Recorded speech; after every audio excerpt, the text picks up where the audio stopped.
Hey guys, it's me Danielle with Kingdom First Ministries. How are you? I hope that everything is good. Thank you so much for tuning in. I really appreciate it. Hey guys. Okay, so it's Thursday and we've got blue skies in Portland. Woot, woot, woot, woot. Look at that. I mean, it's just absolutely so awesome. So I'm out and I'm grounding right now. I'm so excited. Even as I'm talking to you, I'm grounding. Okay, so this is my next subject in the court prep series 1. And this is about Camille Fuentes Valencia, who I believe is my fake mother. I'm just going to preface a little bit before I get into the details. Okay, so I've been getting a lot of messages lately that are just saying that this is not, like, it's not your real family, it wasn't your mother, you've been adopted, you were switched at birth, and, you know, the Lord is just giving me little bits at a time because this is really, like, groundbreaking stuff, right? And it doesn't hurt my feelings because I always kind of knew, like, you know, and when I was born in 1968, okay, so I think. I look much younger than my age. I don't know. Like, anyway, like seriously, you guys, I'm supposed to be 57, but I look 37. I don't have aches and pains. I'm not like an old person. I don't know. It's just weird. Seriously. I mean, people don't believe me. But anyway, so there's just been some mysteries that have surrounded, and I'm just, you know, the readers that I watch, you know, it's like, it's all over the freaking internet, all over. If you go to look into the Tarot Collective, and I'm talking about God's collective, okay, the ones that God has placed on the front lines to be able to help us, you know, seek through all of this.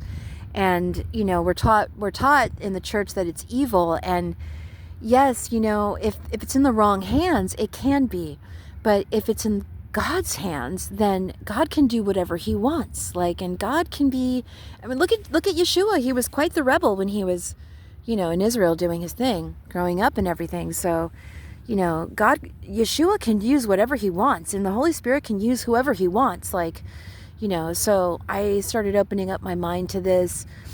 We're taught in the church that opening your third eye was a bad thing, never do it, and all this. And it's so important, you know, but if it's not done the right way, it can cause damage. People getting migraines, etc. Anyway, I digress. Ask the Lord about this, okay? You go to the Lord and ask him, and he'll let you know. Anyway, so all over the internet right now, all over the tarot community is just, you know, you were adopted, switched at birth, evil, wicked stepmother.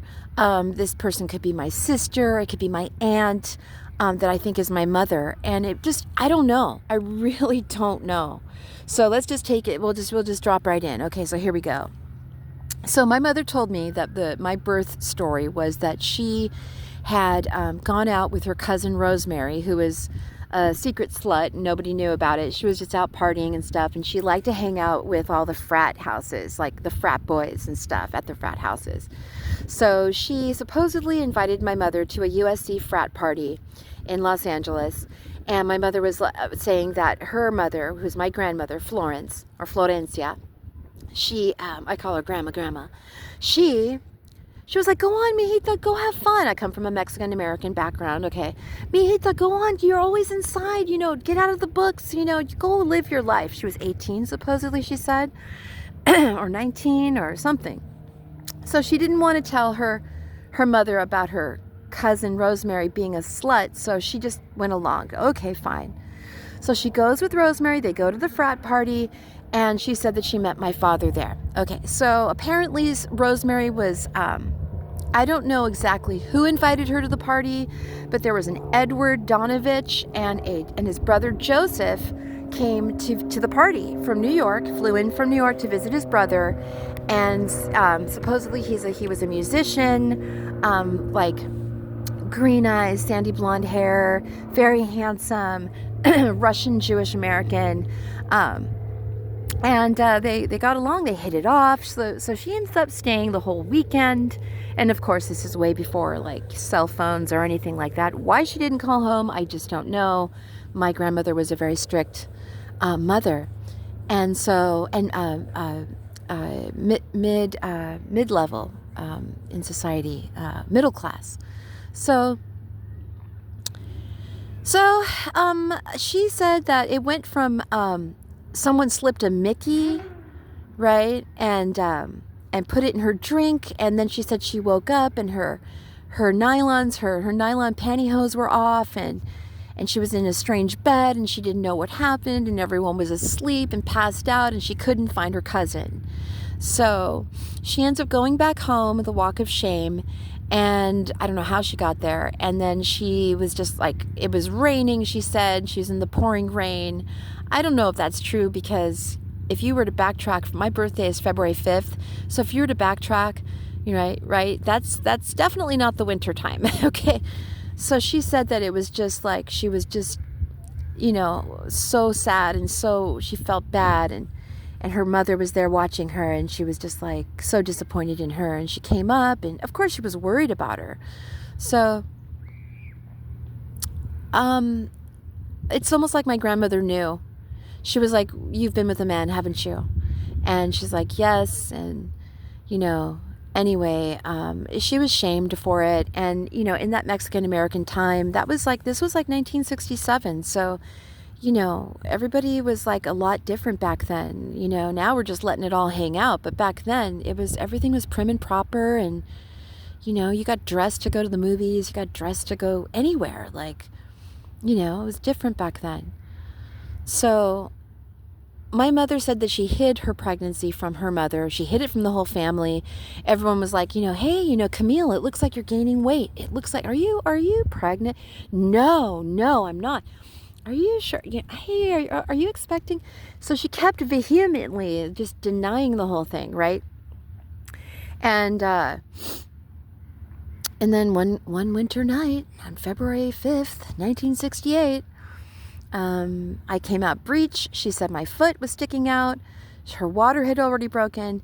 And then she went to go and wake. She was still living at home. She was unmarried. And she went to go talk to her mom, woke her up in the middle of the night. I was supposedly born at like 7 a.m., between 7 a.m. and 7:15 a.m. on February 5th. And so imagine waking your mom up and be like, yo, Mom, I'm having a baby. Can we go to the hospital? Like, it just freaked her out, right? So they went to the hospital.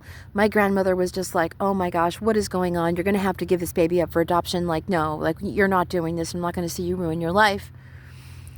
So my mother gives birth, and they took the baby from her. They took me from her right away. My mother said she was holding me in her arms after she had given birth. And this African American, this black nurse came in there. She's like, no, now don't you hold that baby. You gave that baby up. So give me that baby. So she took the baby, and that was the last that she had seen of me. And supposedly I was adopted into a family that lived in Downey, California. And back then, that's where all the Caucasian people lived, or all the white folks lived, right? This is in Los Angeles. So, it was just very segregated, much more. I mean, it still is, but anyways. So then she said that she was talking with her mom, and then her mom was like, are you sure that my mom's crying? She goes, did you want to keep the baby? I mean, what's going on? So, imagine being pregnant, and then you're denying it the whole time. Are you pregnant? No. Are you pregnant? No. So I was being denied my entire time I was inside the womb. Okay. If this story is in fact true. Okay. So we know the power of words, right? So my existence was already being denounced even before I even got out of the womb. All right. So, my grandmother somehow convinced my mother. She said that I don't know if she convinced her or if my mother really wanted me back. She said that she wanted me back. She felt bad for what she did. So 2 days later, she was back at the DHS office, or where the adoption place, or wherever it was. And she was waiting for me. So her and her mom, while they're waiting, they had some time. They went out, they bought baby bottles. They got, basically like a baby shower happening in 2 hours, right? So she said that there was a huge storm that was that night that she was waiting, and I think it was like February 7th or something. And then they had gotten news that there was a terrible bridge that had collapsed, and that was the bridge that I was going to be on as I was going back into Los Angeles away from Downey, okay? So, mind you, I was already adopted into a family that she said it was a Caucasian family, white family. You guys, I don't want to be politically correct all the time. Like, it's white is white, black is black, brown is brown, yellow is yellow. Come on, right? Blue is blue, purple is purple. Okay, come on. So they adopted me. They were very happy to have me, and I wish to God that she had never taken me back. So anyway, so I come back, and so then the bridge, the story goes that the bridge had collapsed, and we were one of the last cars that made it across the bridge. So if this is in fact true, then Satan has been trying to kill me before I even got out, before I even hit the ground, right? And I came out breech and everything. I was ready to hit the ground running, right? So, yeah, so, okay. So the next the next first 2 years of my life, honestly, I don't remember them. I start remembering my memories like age 3. And I remember my grandfather, Edward Valencia, may he rest in peace. He passed away when I was 3. And then my grandmother, supposedly grandmother, Florencia Valencia, she passed away. She became a Federico later on, but she got remarried. But my grandparents broke up, and then they remarried people. So he married a woman named Celia, and my grandmother married someone named Federico, Joseph Federico. Anyway, he abused her so badly. Anyway, so okay, so from what I can remember, I remember being at a little apartment that my mother had, and it was like a white building. I've seen pictures of this. And my mom had her own little apartment. And story goes is that she had met a man named Douglas Bruner, who became my stepfather. And they got together when I was like around 2. My grandparents were very much involved in my life. They would babysit me all the time. They'd take me shopping. I mean, they just treated me like, I was their first grandchild, so it was just so wonderful. I felt so loved and protected and cherished by them. My mother typically treated me like an obligation, just like, come on, like, get away from me, kid, you bother me, like, hurry up. Like, it wasn't like loving and kind and nurturing and sweet type thing, right? Ever. I don't remember that ever. So it felt like an obligation. So, okay, so around age 2, that's when Doug came into her life. And she said that she met Doug. I'm not showing my face, by the way, guys, because I just don't want to talk. I just don't. I really don't. This is not easy for me. I'm trying to make the best of it. Okay. So she said that she went to this club with her best friend at the time, and her name was Adeline, and she went by a name called Bunny. Okay, she just looked so cute, like a bunny, and her teeth and everything, and just so beautiful and cute. And so she ended up, they ended up going to this club. So it was Camille and Bunny, and they went to a club, and Bunny was like huge breasts, right? My mom didn't have big breasts like her, which is why I don't have big breasts this day, so she says. Okay. Yeah, I haven't done any surgeries. Anyways, okay. So Doug approaches them, and first he was interested in Bunny, right? Because she was like the bombshell. And they were both Latina. Bunny was more fair-skinned, and my mother was darker-skinned. Anyway, so as the story goes is that Bunny did not want to go for Doug, but passed him over to my mom, and so she was like the second choice, and they ended up getting together, and they ended up getting married. So I remember, see, now Doug was a speedboat mechanic, and we went to a lot of boat races, like in Lake Havasu, California, like all the lakes in California. We went to a lot of them. He was part of a boating club. He was always building stuff in the garage. He was a dark-haired man. He was German American, and with like I don't remember, either blue or green eyes. He had like one of those handlebar mustaches back in the 70s. And he was a hardworking guy. He would have his buddies in the garage, and they'd be drinking Coors and smoking like Territon 100s. And I don't even know if they make those anymore, but yeah, they were like always building stuff. And so what was interesting about him, just really quickly, is that my mother said that in his family, that his father, I guess, was a widower, Claude Bruner, and he met a woman named, gosh, I can't remember her name now. Anyway, she had a daughter named Patty, and Patty was 13 when they came in, and Doug was like 16, 17, and she just fell in love with him from the very beginning. But of course, back then, you know, we didn't really do the Jerry Springer thing back then, right? So she got married, had 3 kids. He got married and had another kid with my mom, my sister Erica Elizabeth Bruner.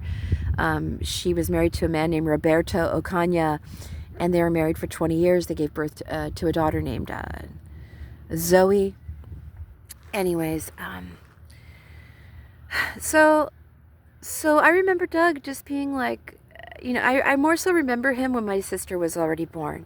So I'm 3 years older than my sister, and my mother and Doug were married for like 7 years before he started cheating on her with her best friend who lived next door.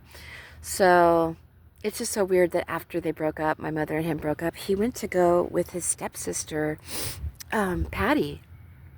Yeah, and then just went in and took care of her 3 sons, and we were just kind of left in the cold. And I remember I saw him later when I was 16. I said, why did you stop coming around? Like, why did you, you know? And he was just like, your mom made it way too hard for me. Like, it was just a hassle every single time, and I couldn't really do anything about it. And because biologically I was not his daughter, he couldn't really fight for me. So that really messed me up as a young child, because I really loved him so much. I remember one time when and I still do, I still love him. He was a good dad. I remember he sent me a pair of roller skates for my birthday, and he used to send us like Valentine cards and Easter cards, like, you know, little gifts and stuff. It was so sweet, and my mother was just so jealous of it. So I remember he was going to come over, and I mean, these roller skates, they were white. They were like, I don't know, like with pink wheels on them. And I was so excited. He was going to take me skating. He was going to take me to a roller rink. And that back then, that was like the thing, right? So my mother made sure that didn't happen. And she was always fighting on the phone with him. Anyway, I fell asleep by the door, literally on the welcome mat on the inside, with clutching my roller skates, and she's like, he's not coming. I'm like, yes, he is, he's coming. I know my dad is coming. Anyway, she was just like, always treating me like I was like an imposition, like I was just a hassle, right? So I fell asleep there, no blanket, cried myself to sleep, hugging my roller skates, and she managed to put a little blanket on me. I'm surprised. Anyway, she left me there, and I was just sleeping on the floor all night. Woke up the next morning, really disappointed, sad. She was like, I told you he wasn't coming. Anyway, she was just like this evil, like just not very nice. Like, she was like drinking all the time. Anyways, I digress. So back to my earlier childhood. So my dad was a good dad. He was a good provider. We lived in Tahunga, California. We were always going places, doing things. He was loving. He would take time after work, you know, before we went to go to bed. He'd have me crawl in his lap, and he'd read me stories. And I remember one time saying to him, I love you so much, Daddy. You're like a prince, like. And he was like, just like kind of sheepish. And I'm like, I want to marry you one day, Daddy. Like, you know, you're just the best. He's like, oh, he's like, thank you, sweetheart. Thank you, gorgeous. He would always call me gorgeous. He goes, you know, but I'm here to be your dad. He goes, you're going to meet someone one day. You'll see. And you're going to really love them. But you can't marry your own daddy. And I was so disappointed, right? It's like, oh, I was like, no, but I want it to be you, you know. Little did I know that later on I would be modeling I'd be looking for him and other people that I met. Chris Lindstrad is one, but I'll have to talk about that later. Anyway, so after the divorce, I remember my sister Erica went with my dad, and I went with my mom. and we moved to Hollywood, California. And by this, okay, so I was 5 years old, and I had no idea we were moving. All of a sudden, one day we were in a new place, and I just remember being in this apartment, and I'm sitting there on my mother's dresser, and I'm like, it was like a mirror, like a vanity, and she was combing my hair. She was like curling my hair. And I'm like, when's Daddy coming back? And she goes, Daddy's never coming back. I'm like, what? I was like, what? She was like, yes, we're getting a divorce. She was so matter of fact about it. Yeah. I'm like, what's that? Like back then, we never knew what that was. And she goes, it means when two people that are married don't live together anymore. I'm like, well, do you still love each other? She's like, yes, we do, but we just can't be together anymore. And I was like, that didn't make sense to me, right? So, so then began our new life in Hollywood, California. I was 5 going on 6, and it's funny too, 2, 3, 4, 5, 6. So she said they were get together for 7 years, but I remember them being together when I was 2.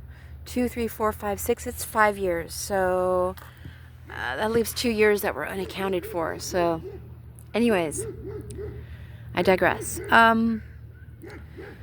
So after the divorce, okay, we're living in this 1-bedroom apartment in Hollywood, California. My mother went to go get a job. She was a stay-at-home mom, by the way. She said that she has an associate's degree in humanities and blah, blah. She's an Aquarius, right? Her birthday is February 4th. Mine is February 5th, supposedly. So when she was in her married life, we had a good life. Let me just back up a little bit. So we were living in nice homes. We had everything we needed. We didn't have to, we didn't go hungry. We didn't have to, it wasn't like it was after she had the divorce. So Doug was a very strict father. I mean, I remember having to sit with my sister at the table for her to finish her dinner. She refused to eat the peas and like the green beans, and we were there for hours. Like, it was just awful. Like, I couldn't leave the table. It was not cool. Erica fell asleep at the table. We both fell asleep at the table. I remember I used to suck my thumb, and that's why I have an overbite, which I've got to deal with that later. But so he's like, okay, it's time to stop sucking your thumb. And I was like, no, I want to suck my thumb. So he put like electrical tape around like the thumb. And then I started sucking my index finger. Anyway, we went through all of the fingers. All of my fingers were all taped up. And he put hot sauce in them. So finally I had enough. I was outside by myself. I just ripped it off and I started sucking my thumb. I mean, there was always anxiety in my life, I remember. Like, it wasn't like I had like an easy childhood. Like, it wasn't like the way it should have been. So I got my ass beat for that. There was another time when I think I talked back to my mother. I said something like, I don't know. And I must have been like about 4, sassing back to my mom. Like, even then, like, I knew, like, she was always just so unkind. Just didn't even put anything in her voice even to show, like, like, even if you're reprimanding your child, like, you can still say it in a way, kind of like my tone right now. Like, you can still say it in a way that lets the child know that you still love them, But when you just go into full, like, uncaring mode, like apathetic, like, kids can pick up on it, right? So I had all this abuse already being put on me at a young age. And so my dad, anyway, he's like, don't you ever talk to your mother that way again. So he took out the belt, and back then, it was just regular normal stuff. He pulled my pants down and whooped my ass. Like, it was so bad. And I cried so hard. I couldn't sit down for like an hour. My butt was just burning. Like, it was just, I felt like it was so swollen. And gosh, how many lashes did I get? Like 8? Anyway, he left the room, and I was crying, and came in to check on me a couple of times, and I just remember feeling so ashamed, And it's sad because that's how I learned how to discipline my kids, and that's how a lot of us did. And so now in the modern day, it's like, if you do that, like, you're just a complete total, like, child abuser monster, right? So, which I've been accused of. So anyway,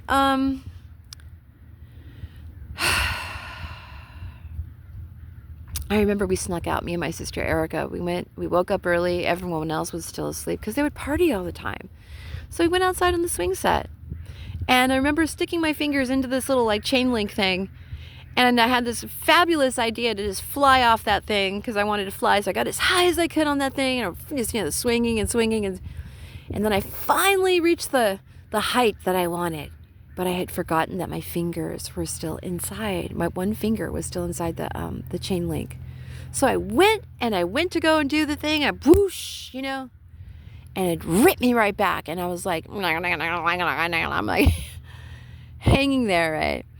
My sister's like she was like 2, 2.5, I don't know, barely 3. And she's walking up to me like, Moon, you okay? Like, so she went into the house to go and tell our parents that I was hurt, and I couldn't get my finger out, and it was all red and is getting bloody. Anyway, so so he comes out. He's pissed, right? What are these kids doing? And I got whooped for that one too. Like, it was, again, it must have been like, I don't know, 7:30, 8 o'clock in the morning, No breakfast, no parents, no nothing. Like, where is everybody? They were just hungover. So I had a strict like upbringing with him, but it was fine. I actually many times felt more love from him than I actually felt from my own mother. Like, she wouldn't read us stories. She wouldn't play with us. Like, it was weird. So I really think that because of how I came into the world, like, it brought her shame and obligation and responsibility that she wasn't really ready for. Erica, the way Erica came in was through marriage, or maybe she got pregnant before. Maybe that's why he married her. I honestly don't know. But she had like a relationship with this guy, and I think that's why she favored Erica more than me. So just a quick jump back with me. So Joseph Donovich, she just said it was like a lover's weekend. Like, it was just like they really liked each other, but it was just like star-crossed lovers. He came from a affluent Jewish family in New York. And she came from a middle-class Mexican-American family, and good family, nothing to be ashamed of. But she did say that that she did go all the way back to USC to go and find Edward Donovich, my supposed father's brother, and she told him that she was pregnant, and he was like, no. Absolutely not. He goes, look, we come from different worlds, my family and your family, we don't mix. And I'm sorry to say it this way, but, you're Mexican. And in our family, we just marry Jews. So that's what we're going to do. My family will not accept you. My brother doesn't even need to know. But, but if I see him, I'll let you know. So she was like, okay. He's like, if you want money or whatever, like, she's like, no, I just wanted him to know. So I don't know if he ever told him or not. And I never really looked for my real dad because I just felt this sense of shame. Like, my mother made it seem like it wasn't important. She didn't help me to try. She didn't encourage me to try and find him or whatever. And so now I'm older, and the one thing that stopped me was I was thinking, I don't want these people thinking I want money from them, or, like, I just wanted to see a picture of him. That's all I wanted. And just to see what I look like. Like, what do I like? Where are my people? Like, so anyways, because I was always like much fairer complexion than my mother. So, and she's like an olive. She's not like super dark brown. She's like medium or whatever. And when she doesn't go into the sun, she turns into this weird sallow color. But anyways, I digress. So that's why I never met my dad. She never helped me. I never knew him, and all I knew was Doug Bruner. So then from then we just kept on going. So after the divorce, living in Hollywood, and went to Lockwood Elementary School. My teacher, Miss J, was so beautiful. She was like a living Barbie, like a walking angel. And I'm so thankful to her, my kindergarten teacher. She always encouraged me. I think she knew I was being abused. There was one time, and I had to walk to school by myself, by the way.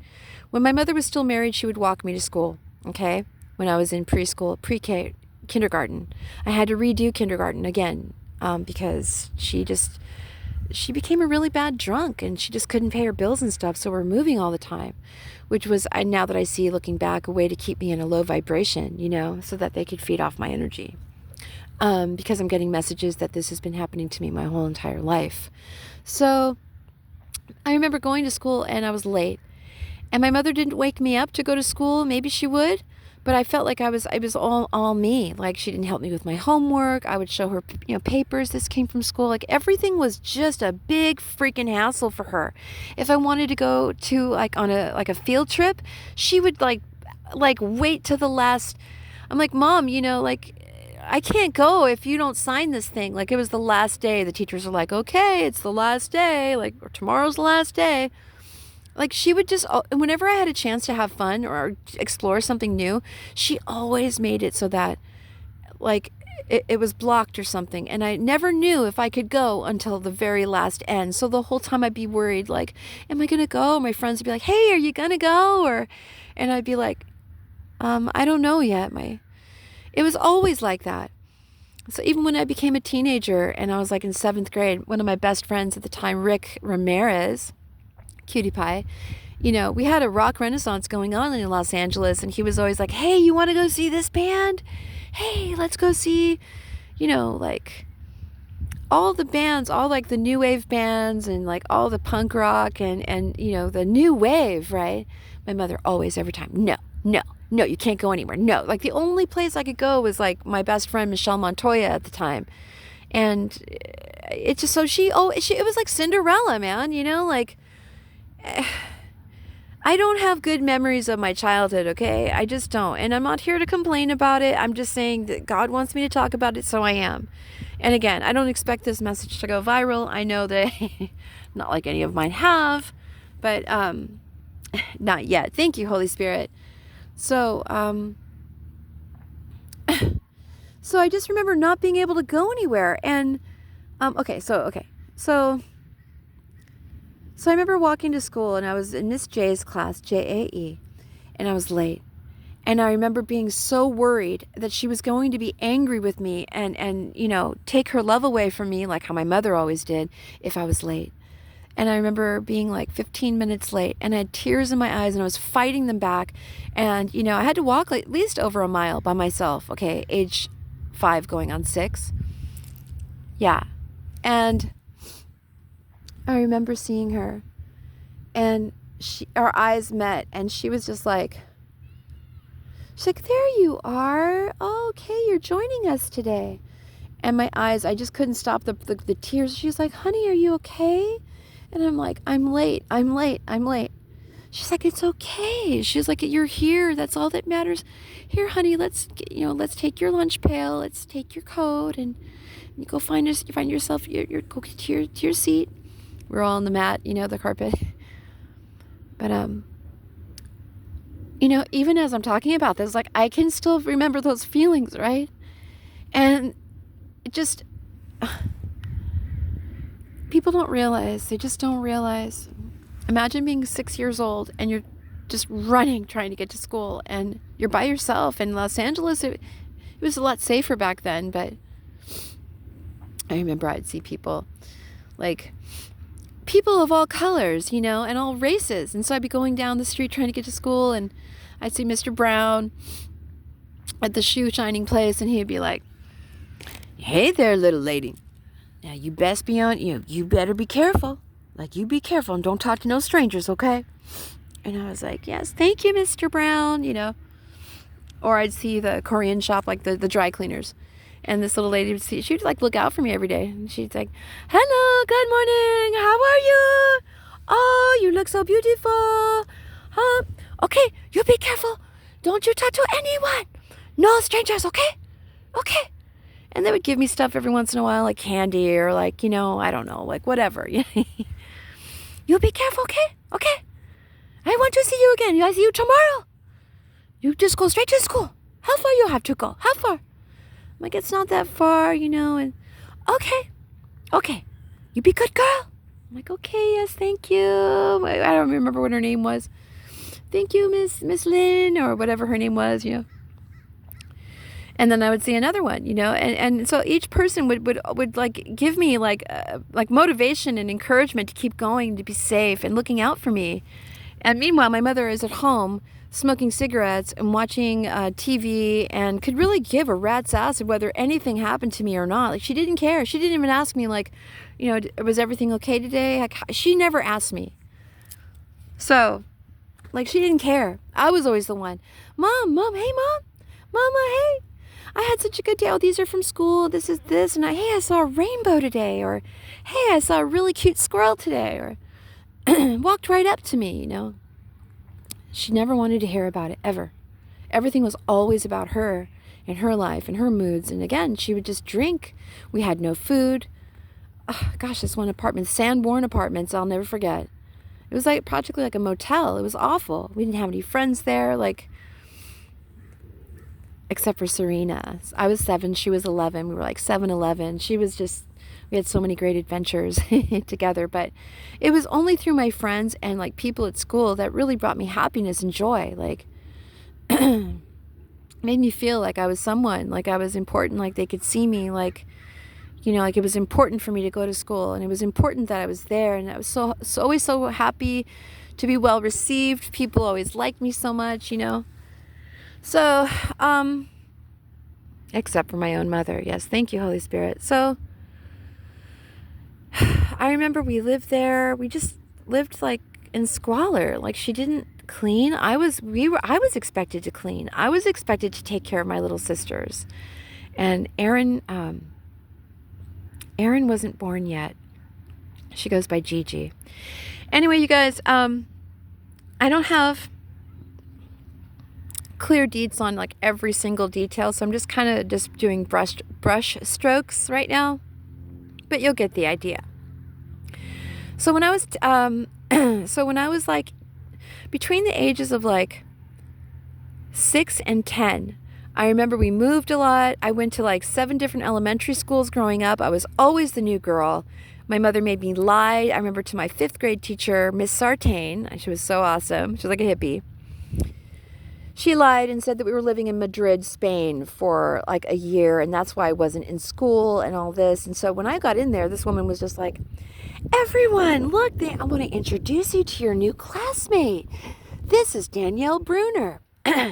And she lived in Madrid for the last year. That's in Spain. Now, mind you, by then we were already in like a Mexican-American type, mostly Latino neighborhood. She always liked to live in those neighborhoods because she felt like she was like superior to them, right? I'm educated. I'm beautiful. I'm lighter skinned than you. Like the whole thing. Like it's like she's done this for forever. It's so sick. So it's like, you know, different cultures, like if you're in the black culture, if you're a light-skinned versus a dark-skinned, it's the same thing with the Latinos, like dark-skinned versus, oh, got to stay out of the sun because I'm going to get too dark or whatever. I love my color. When I'm able to tan, dang, Bain de Soleil for the Central Bay tan. Like, just for real, like, but in the winter, I get really, really white. Like, that's the Russian part of me, right? Supposedly, anyway. So anyway, so between the ages of 6 and 10, it's a mishmash of different things that happened, different places we lived. My mother was in and out of relationships. There was no stability in her life. Like, she didn't even know how to take care of herself, let alone her children. And she even said that the authorities should have been called on her. The authorities should have taken us away. And I wish they had. But anyway, I digress. So let's jump to age 10. Okay, so when I was at age 10, she had a new boyfriend. Oh, okay. Thank you, Holy Spirit. Okay.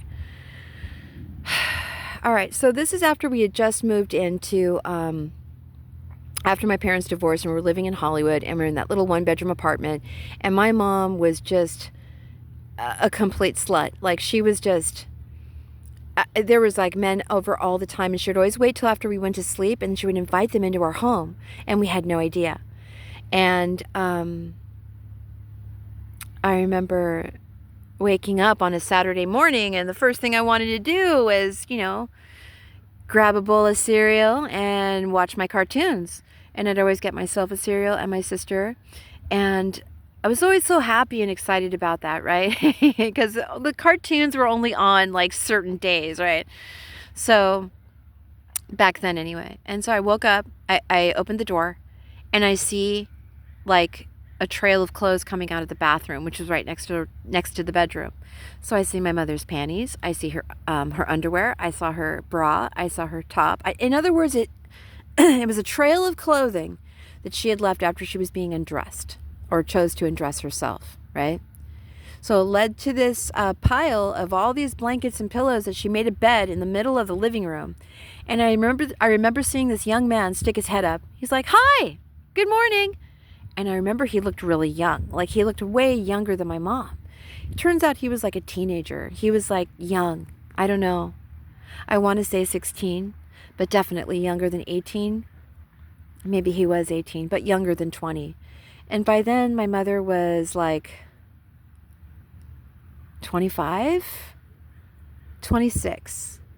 So I remember looking at that, and I saw the clothes. I saw my mother there. I could see her hair, and I saw this strange man. And I remember thinking, "Oh my gosh!" I turned around. I went back. I was so scared. I went back into the room, closed the door, locked the door, and my sister's like, "Where's the cereal?" I'm like, "There's a strange guy out there. I can't go."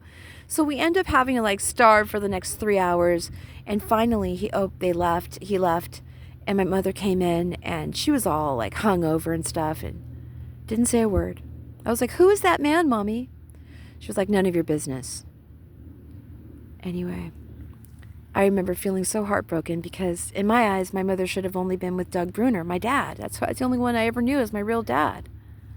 The only man who was in my life who actually played the role. So, and did it well. So yeah, imagine having this kind of a lifestyle, guys, right? You don't feel safe in your home anymore. Like, who's she going to bring over next? And always had these huge gallon bottles of rosé, and we didn't have very much food. I mean, what, like eggs, like a dozen eggs, corn tortillas, a stick of butter, soups, cereal, lots of cereal, milk if it didn't go bad.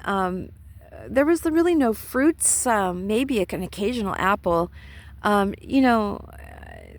like rice-a-roni, hamburger helper. Like, the fridge was never full, okay, is what I'm trying to say. Hang on, guys. Take off my jacket. It's getting warm out here. Wow. Warm enough for me to take off my jacket. Woo, woo. Enjoy the blue sky, guys. All right. Yeah, enjoy. So, what else? So she married, but by the time I was 10, Holy Spirit is like guiding me as I'm talking to you, right? Okay, so by the time we were 10, I was 10. Erica was 7. My mother met this man. His name was Marty. Marty Nyberg? Marty Nyberg. Marty something Berg. And I remember he was a very nice man. He looked like a jolly old fellow. He had a big belly, red hair, red mustache. I could tell he was older than my mom, and he had this nervous tick. I guess he was, I forget which part of the military he was in, but he said he got it from PTSD. And so he was just like, he would do this thing where he would just like,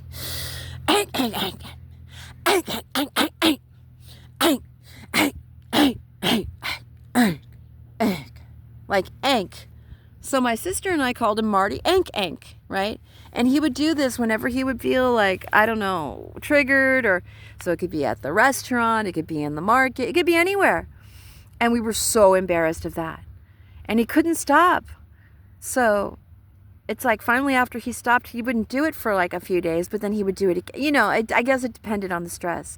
Anyway, this man fell in love with my mother. He invited us to come and live with him up in Montecito Heights in Los Angeles, California. He had a nice house up on the hill. And these hills were built literally on the cliffside of the hill. So so it was like a matchbook house with like these stilt thingies, right? So the house would sway when it would get too windy. It was cool because we had a really cool like view. It was a mountaintop community, and it was kind of exclusive, but we didn't know. So my mother ended up getting her own place. She wanted to buy her own house through Marty. Marty's ex-girlfriend got jealous and somehow blocked her bid. I don't know. She was in real estate, was his ex-girlfriend. And so we ended up, somebody else who bought it? I don't even remember. My mom was just such a liar. But we ended up renting the house. So we lived in this really cool like house, and it wasn't really much. I mean, it was a 2-bedroom house, and it must have been about, I don't know, 1,500 square feet, but we had a killer view. We had a great, like patio, deck that overlooked the areas. And it wasn't too congested back then. You could run through the fields back there into a place called Happy Valley. And there was a little liquor store there that my mother would always send me to. And to go buy cigarettes or whatever, usually cigarettes or something that she needed. And she would write a note to this little, I think he was a Korean guy. And it was $1.85, I think back then, $1.75. And so he would give me the cigarettes and I'd take it back to her. There were times when my Uncle Tony, when he was still alive, would come and visit. And my mother just treated me like I was her runner. Like, if I got in trouble or something and she was still angry, she would always hold a grudge against me. She'd be like, this is a chance to redeem yourself. Okay, so go and buy us some cigarettes. And hurry it up. And I remember thinking, okay, yay, So I went and I'm running through these fields. I mean, thank God I never got bit by a snake or bitten by like a rat or whatever could have been out there in the fields, right? Snake. I remember just being fearless and just running through those things. And many times the grass would get really high, so it would be like up to my shoulders, But I just was so fearless as a young child. I always just felt very confident. So I would go down and come back, and I remember running for my life, like so scared. She'd be like, you better hurry up or else I'm going to beat you again. Like that's how she would talk to me. So I remember almost crying at tears, like just freaked out that I didn't make it back in time. So then when I got back to the house, I'm like, here you go. And she would just look at me. What took you so long? And meanwhile, I ran the whole way, and how far away was it?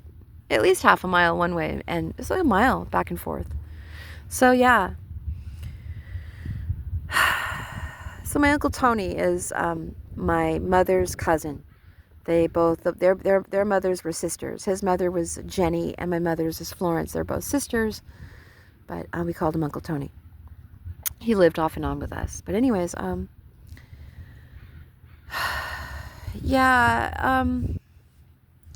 this makes my heart hurt. So I remember we used to go to my Auntie Bunny, who is the one that my mother used to hang out with, and that's where she met Doug initially. So it was Doug and Camille and Bunny and Santo, who was her husband, Santo Caravello. And they my mother and Bunny were kind of similar, where they both had children from someone else beforehand, and that was a big deal back then. That was Monique, and so I was raised to believe that she was my cousin. So we would do all kinds of things together. We'd hang out at their house, they'd come over at our house. We would, go on camping trips together on my dad's boat races and all this. And I remember one night, and I've talked about this before, but they would just party their asses off, smoking cigarettes in the house. Like it was just like the party would go on into the wee hours of the morning. So I remember waking up. I don't even remember what time it was, but it was definitely after midnight, somewhere between midnight and 5 a.m. And I missed my mom. I needed to see my mom. So I remember going down the stairs, and I peeked around the corner, and I saw my mother on the sofa. And she didn't look good. She looked like a grayish blue, like it didn't look like her skin color. It looked like she was losing oxygen, and she was just completely wasted. And I remember seeing Bunny and Santo like, what are we going to do? What should we do? And they're like, like kind of quiet off to themselves. And I saw my mother, and she was shaking her head like, no. And she's like, no, no, no. And then she was like shaking it more violently, and her hair's moving around. She's like, no, take her instead. Take her. No, I don't want this. I don't want this. No, not me, not me, not me. Take her. Take her instead. So again, why would God show me this at the age of 5? And I remember thinking, and I said, Mommy, are you okay? And then my Auntie Bunny comes over. She's like, oh, no, Mijita, it's okay. It's okay. Your mom's just sleeping. And I'm like, but why does she look like that? She looks blue. don't worry, honey, you know, just your mom's she's a little bit sick right now. She's not feeling so good, but don't worry, just go. It's okay. And she hugged me and she's like, you know, just, did you go potty? Okay, now go back to bed. It's going to be okay. I'm taking care of it. It's going to be okay. So I remember just that really weird, I can still feel it right now. So what was happening back then, what I didn't know, is that my mother was basically trying to swap destinies with me. She didn't want to receive the karma that she had already had in her life, and she wanted to swap it with me, or put the curse that she had that was on her and put it on me, so she didn't have a curse anymore. So I would be cursed and she could live a free, like, life full of dharma, right? So that's how she treated me. She treated me like I was just a scapegoat, really. I just dump everything on me. So we lived in Montecito Heights for a minute, and from like age 10 to like 13. And I was playing a softball. My uncle was a coach. It was an all-girl team called the Giants. We had these bright orange uniforms on, and you know, he was like, "You're going to be the catcher." And I'm like, "Okay." Like, we didn't have any tryouts. Like, he picked who was going to do what, right? So there I am, the catcher, right? And again, I wasn't afraid. Like, I wasn't like, "I can't do that. What if they hit me with the bat? What if the ball hits me?" I didn't care. I'm like, "Yeah, let's do it." I wanted to be where the action is, right? I was a good catcher too. I could throw that ball to first base, like, no problem. But anyways, so,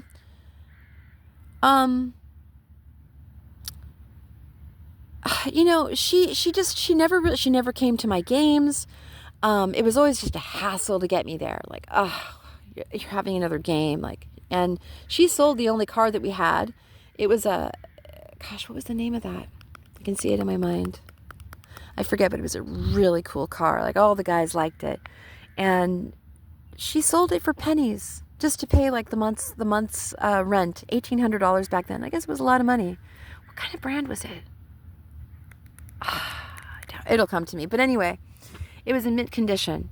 And so after she sold the car, we couldn't drive anywhere. We couldn't go to, I mean, we had a long walk down that hill. And so every day, whether it was rain or shine, I had to walk to and from school. Yeah, that was fun. You know, sliding down the freaking hillside in my boots and full of mud by the time I got to school. And yeah, good times. My mother made it so that my life would be hard, you know. She didn't care about my little sister back then either. So imagine going to the market. Imagine having to go, you know, we had a good thing we had washer and dryer there, but it just made everything harder. So right around that time, she met this guy named Michael Vasquez, who was from El Salvador, and he was an architect, and he was new, and she was really into him. He asked her to marry him. She said no. She always prided that, like, no, I'm not going to marry you. No. Well, they ended up having a baby. Well, do you still want to get? No. And he ended up marrying someone else, and then she bitched about that. So he just stopped coming around to see his daughter. Same thing like what happened with Doug. And she just got so jealous of their love for us, like a father's love for their daughter, that she, you know, because she didn't have that love. Like, she was... We didn't have our fathers because she was such a jealous freaking bitch and did not want us to have that love. If she couldn't have the love, we weren't going to have the love. Yeah. So imagine what that does to a little girl. So as I'm taking a look, and you know, I've done another video series called Connect the Dots. So if you want more, you can go there. I'm like, how do I know that all this is real and that I'm not crazy? You know, it's because of stuff like this. So, you know, I remember going to a softball game, and it was spring, and I took it seriously. And because I was the catcher, like, you know, there wasn't a replacement. Like, I had to be there. And so I remember one of her boyfriends we were able to go. Yeah, we had spent the night at someone's house, some other guy's house, and she's, you know, got drunk and partied and everything. And then it's Saturday morning. I'm like, hey, I've got a game, you know.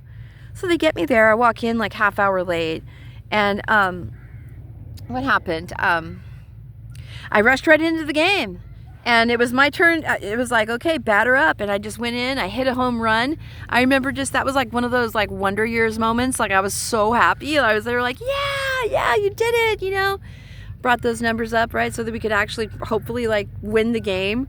We didn't win very many games. That was like a highlight for me. Moments like that are very special for kids. They have to have those Wonder Year moments.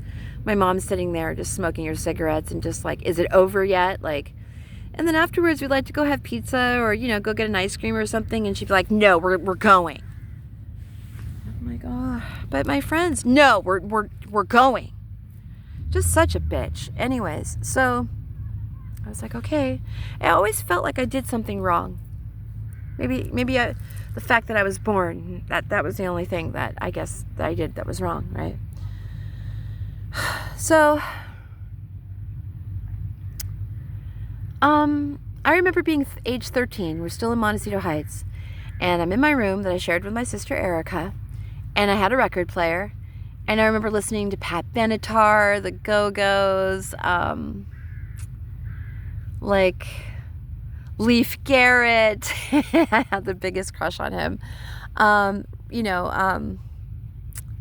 Rick Springfield, just all the heartthrobs back then, and I would just listen to that stuff for hours. I would remember every single like lyric, memorized everything. And my mother just busted into my room one day, and it was like a Saturday or something. So I remember just chilling, and listening to my music and writing in my journal, So she just burst in there and like booming. And then I realized that she was drinking again. So she was drunk. Okay. She comes here. I have something to tell you right now.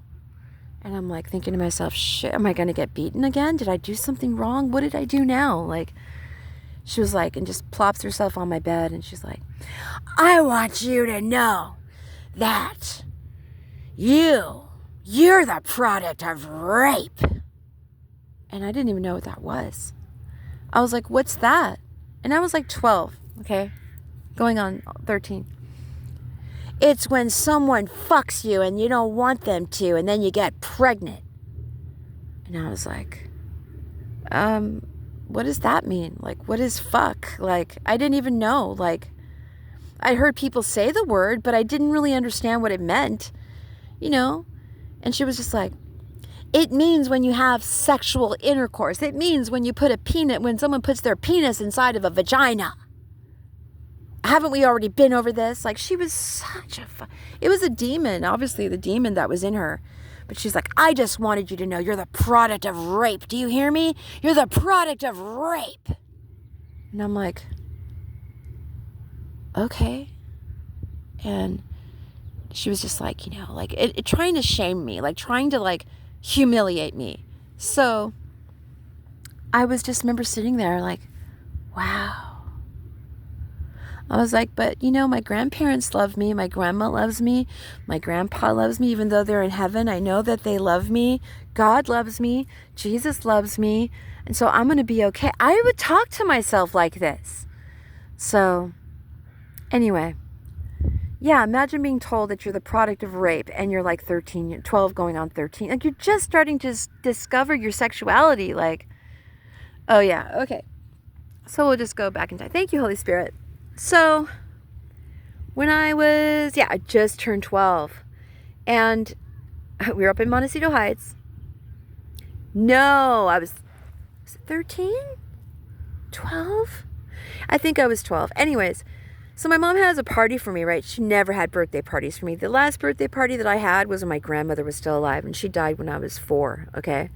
I actually had pictures, and like there was an old movie video that I saw to prove. My grandmother would always have the birthday parties for me and my sister, but my mother didn't really. She'd bring home a cake, maybe make a cake, begrudgingly, like getting drunk while doing it. So she just wasn't ready to be a mother. She just got saddled with kids, and she never wanted that. So, okay. So she finally has a birthday party for me. And I couldn't invite any of my friends. None of them involved kids. It was just me and my sister Erica and all of her gay friends that she invited from the answering service that she used to work at. when we first got to Hollywood. After my parents had divorced, she worked for an answering service called A Better Connection with a man named Stuart Cox at the wheel there. And we used to go hang out there, the old-fashioned answering services. So so she had all of her gay friends there, and I remember my mother bought me a beautiful outfit for my birthday, and in it included a bra and underwear, and I was just like, we hadn't even discussed a bra at this point, and I was immediately just like, what is this? Like, I knew it was going to take away my freedom in some way. And I was a handball champion in my 5th and 6th grades, just so you know. So I took my handball very seriously, and I just didn't want to wear it. I just had like mosquito bumps. I didn't have anything big. Like, I wasn't like, so she told me that I couldn't come, and I could not come to my own birthday party unless I put that thing on. So I was very stubborn, and I refused. So 2 hours I waited down there, tried to send my little sister up for some food. She's like, no, you can't send her any food. Like, she has to come up here. So by the time I got out there, everyone was pretty much drunk. Okay, there's booze everywhere. It was an adult party. It wasn't for a kid. And I remember as soon as I got to the top of the stairs, I have my outfit on, and I'm humiliated already, okay? Have the bra on, I've got everything. I come out, she's like, oh my goodness, there's my baby, she's wearing a bra. Look, everyone, she's wearing a bra.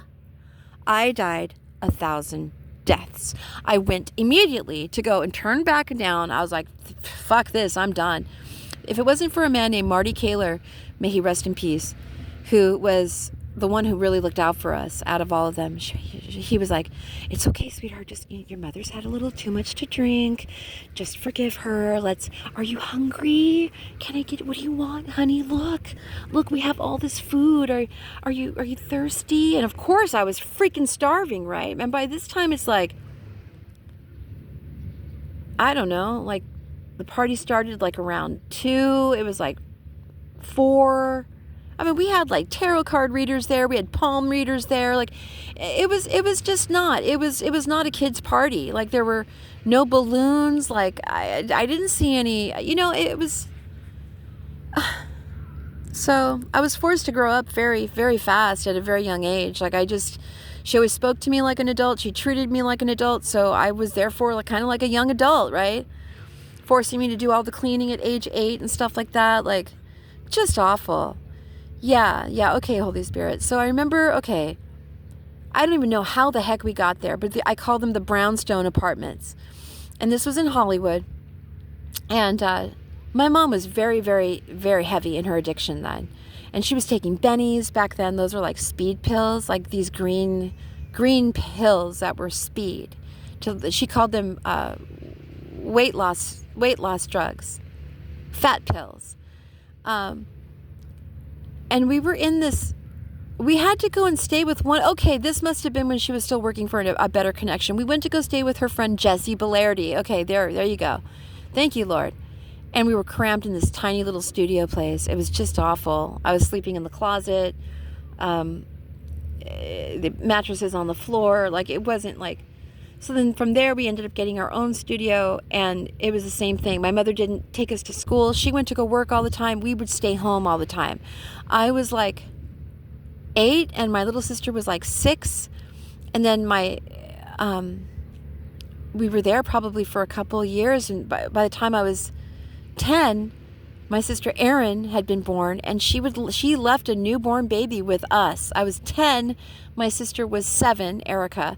And imagine, she put the baby in the drawer. Back then, they used to do that. The baby was in a drawer. She would say, okay, now here's her formula. Here's her diapers. Here's her clothes. You have everything you need. I'll be back at this time. If anyone knocks on the door, don't answer the door. So there I was. I had no experience except for like playing with baby dolls. And imagine, that baby could have been dropped. Anything could have happened. And I took good care of my little sister. Well, my mother then turned me into her little servant, and I was her full-time babysitter. We did have the cops come and knock a few times, but they never came in, and I wish that they had. So My little sister Erin, by the way, she dropped out of school in 5th grade because my mother just wouldn't take her to school. She just refused. Like, she was just like, nope, it's too much of an inconvenience for me, and I'm too hungover in the morning. So, yeah. And Erin was being bullied in school because she was like a coconut, like dark on the outside but white on the inside. And the kids all were Spanish speaking, again, because my mother would always put us in these poverty stricken areas. We didn't grow up in nice areas, except for when my mom was married to Doug Bruner. So it was always like a depressed type area, poor area, like, you know. So so if it's really true what I'm hearing about, you know, my mom getting money by putting me into a government freaking experimental program, if it's really true that she was selling off my energy, we never saw the money, ever.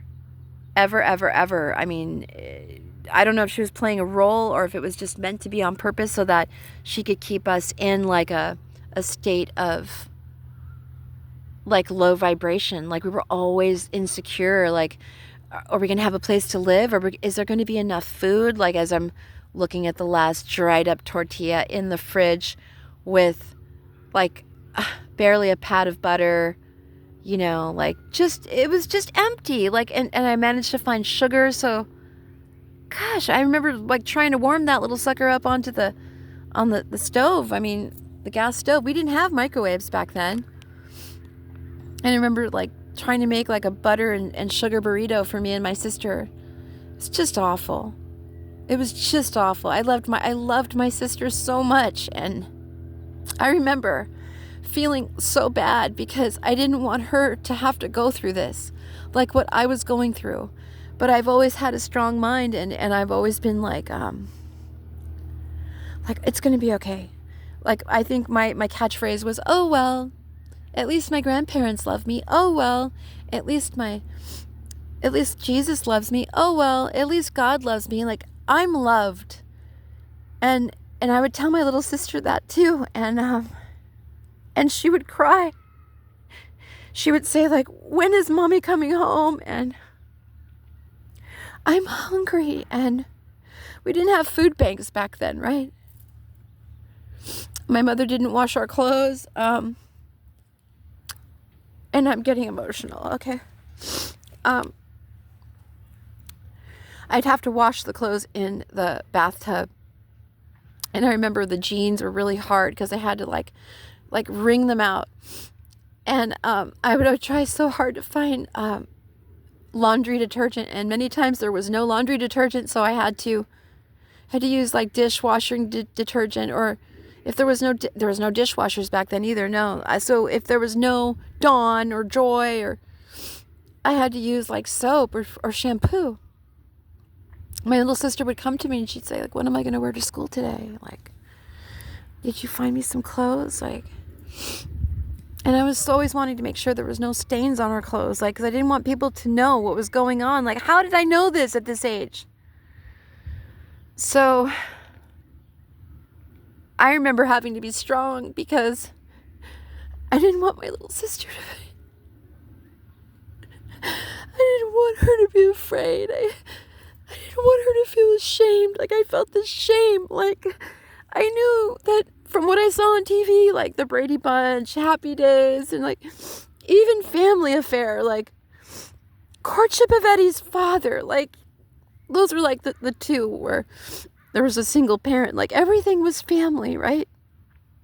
So I didn't want my little sister to feel like we were a bad family or something. Like, I would always tell myself it's going to be okay. And I would tell her that too. So, you know, I remember in these days, my Aunt Joan came to visit. And, you know, she hated me from like day one, like ever since I was born. It's my mom's stepsister that my grandmother Florence had with Joe Federico. So that's Joan Federico, Joan, like Joan of Arc. And I remember she would come over and visit us. And excuse me. And then she got like weird sexual, like she like took off her top and she was like laying on the ground and on the floor, like the carpet, and she's like playing with her boobs. And I'm like, she's like, oh, these hurt me so much. I'm in so much pain. Ouch. Like, she's like, can you please get me some lotion? I need some lotion for my chi-chis because they're hurting me. And of course, you know, I'm this little empath, not realizing this little healer had no idea. I was like, oh, I can help you.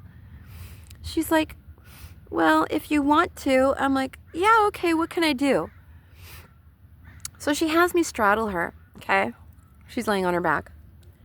And she has me rubbing her boobs, basically, massaging her breasts. I'm like, is this better? Is this good? Is that like, I didn't know. I didn't know what that was. So she's like perving out, right? And I had no idea. And then, of course, when that happens to one child, it's going to happen to another, you know. And I remember doing the same thing to my little sister not long after that. You know, it was weird.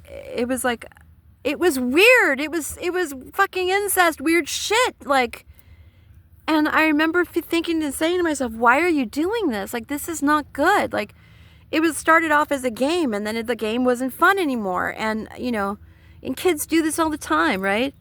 Kids are like, hey, show me your wiener. Hey, you know, I'll show you yours. I'll show you mine if you show me yours. Like, you know, like, we would do shit. Like, you know, hey, my boobs are growing. Look how weird they look, you know, and then lift up your top and be like, what do you think? Be like, yeah, that's really weird. Like, boobs, bad. Like, so, you know, we didn't have any supervision, okay? And a lot of us, you know, and the Gen Xers, you know, we're the last feral, what would they call us? The feral generation.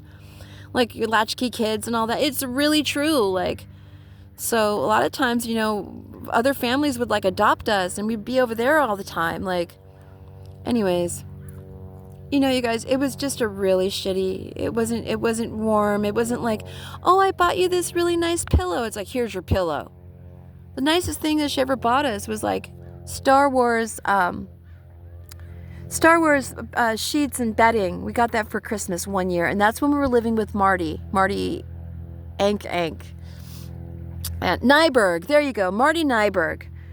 And I'll never forget, that was the only Christmas that we ever had that was the most special. I remember waking up and it was like a movie. There were so many presents there, and I remember we came home from school, we had Star Wars sheets on, and it was so exciting. Like, it was truly like a dream come true. Like, we just couldn't believe it. And it was only because of Marty. Spent a lot of money. The gifts were just piled like 3 feet high all around the tree. It was just awesome. But she never really did anything special. Like, she would try to decorate the tree, but it was always about her. Oh, this is my design and what I'm doing, and oh, I'll let you hold the ribbon. Like, it wasn't like a family thing, you know. Or she would bake cookies for us. This is all when we were up in Montecito Heights. She would bake them for like 3 days and like share them with the neighbors. And I think she was like on speed. Or she would do like laundry for like a week straight, like all the laundry that would like get piled up that she wouldn't do. So it was either feast or famine. Like, it was just either we had clean clothes or we had dirty clothes. No one else was allowed to do the laundry. She didn't teach us how to do the laundry. She didn't teach us how to cook. The only thing that she told us to do was to clean. And she would order us to clean. And because she didn't teach us how to clean, we didn't know how. So we did the best that we could. And so when the job wasn't up to par, she'd beat us until it was done correctly. Yeah, it was just, you know. So, you know, this is the woman who, after I had my divorce from Brad, you know, after 20 years, and, you know, went to go find some familial support, and there was none, zero, zip, nada, like one phone call. Really, Mita? No. That happened? You're kidding. Oh, I am just so sorry. Yeah. Oh, God. You know, she was like that. And she never made arrangements to help me. I mean, they sent me like, I guess, like $200 one time, her and my sister. But they never made they didn't make any efforts to try and be there with me or in my life or, you know, Facebook or anything. And it wasn't until I finally got into the shelter That one fateful night, I literally got there on the 28th. My daughter Danica Ryan Valencia, may she rest in peace. She died the 29th of December 2023. So literally. And they didn't tell me either that she had passed away. My firstborn, my mini-me. Yeah, it took Danica's spirit to come and talk to me. I'll never forget it. Mama! Mama! Mama! And I'm like, what is this? I'm like, I rebuke you, Satan, in the name of Jesus. May the Lord rebuke you, Satan. Like, kept coming. And her little spirit animal is like the seagull. So every time I see it, and there's the seagull, I'm like, okay. She's like, Mama, it's important. Go on Facebook right now. There's important things going on. You need to know. I was like, okay. So I went on, and there it was. One of her friends had posted a rest in peace post for Danica. I did not find out from my own family. They did not try to find me on Facebook. Yeah, they didn't try to find me. So I called my sister. I'm like, dude, why didn't you call me? Why didn't you tell me? Oh, well, and she sounded different. She felt different. It was weird. And she was like, I'm like, why you didn't even try to find me on Facebook or anything? She's like, oh, didn't really think about that. I'm like, dude, I'm fucking homeless. She's like, oh. I'm like, where is Danica? What happened? So she's trying to tell me, but she just sounded so snide, like negative, like weird, like ew, like I just didn't like the energy. I didn't know. I didn't feel like it was my sister anymore. And I'm like, you really sound different. She's like, well, I've been going through a lot. And, are you going to be putting any money towards your daughter's? I said, dude, I'm fucking homeless. I was just going to ask if I could borrow $20 from you. She's like, no. Yeah, well, I got to figure this out. Like, in other words, made me feel like a complete shitball because I couldn't, give any money. I couldn't contribute anything to her funeral. And I was like, well, I really want some of those ashes, So they were going to cremate her. And I wonder if I'll ever see any ashes. That's my heart's desire. Pray, Lord, you let me have some of those ashes for my baby girl. My mother turned Danica against me when she was younger. I'll go back to when I was younger, guys. I'm going with it, right?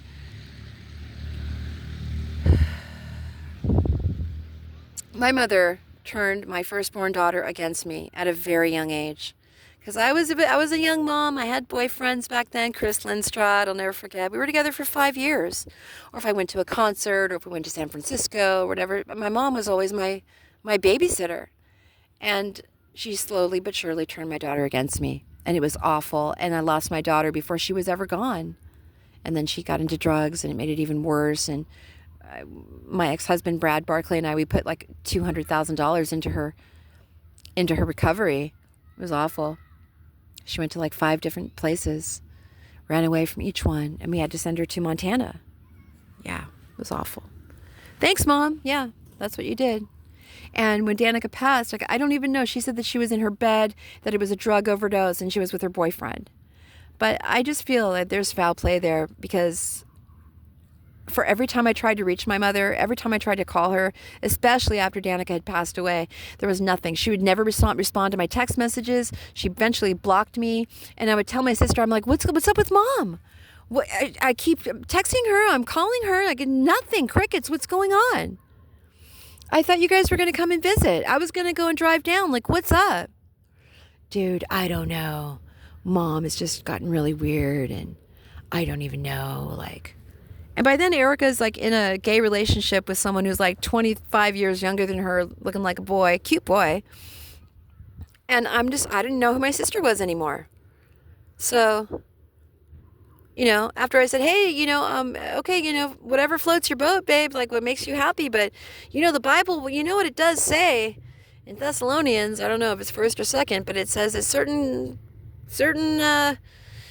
groups aren't going to make it to heaven, and one of them are homosexuals. That's what it says in the Bible. Don't get mad at me. Or drunkards, sorcerers, liars, cowards. They're not going into heaven. So she's like, do you honestly think dude, that God loves me any less just because I'm gay?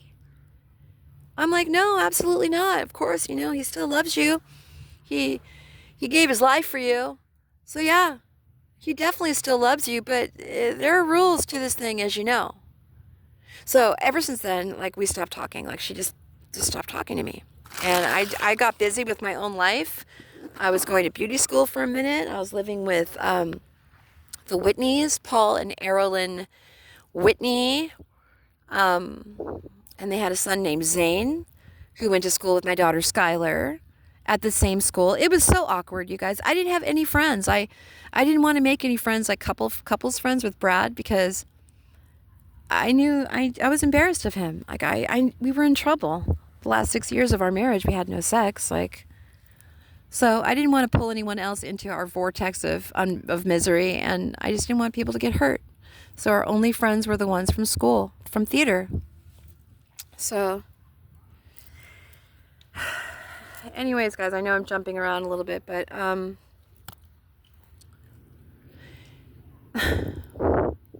yeah, I remember going to Nightingale Junior High School. I'm not going to let this go too much longer. I'm at an hour 20. Okay, I'll go for 10 more minutes.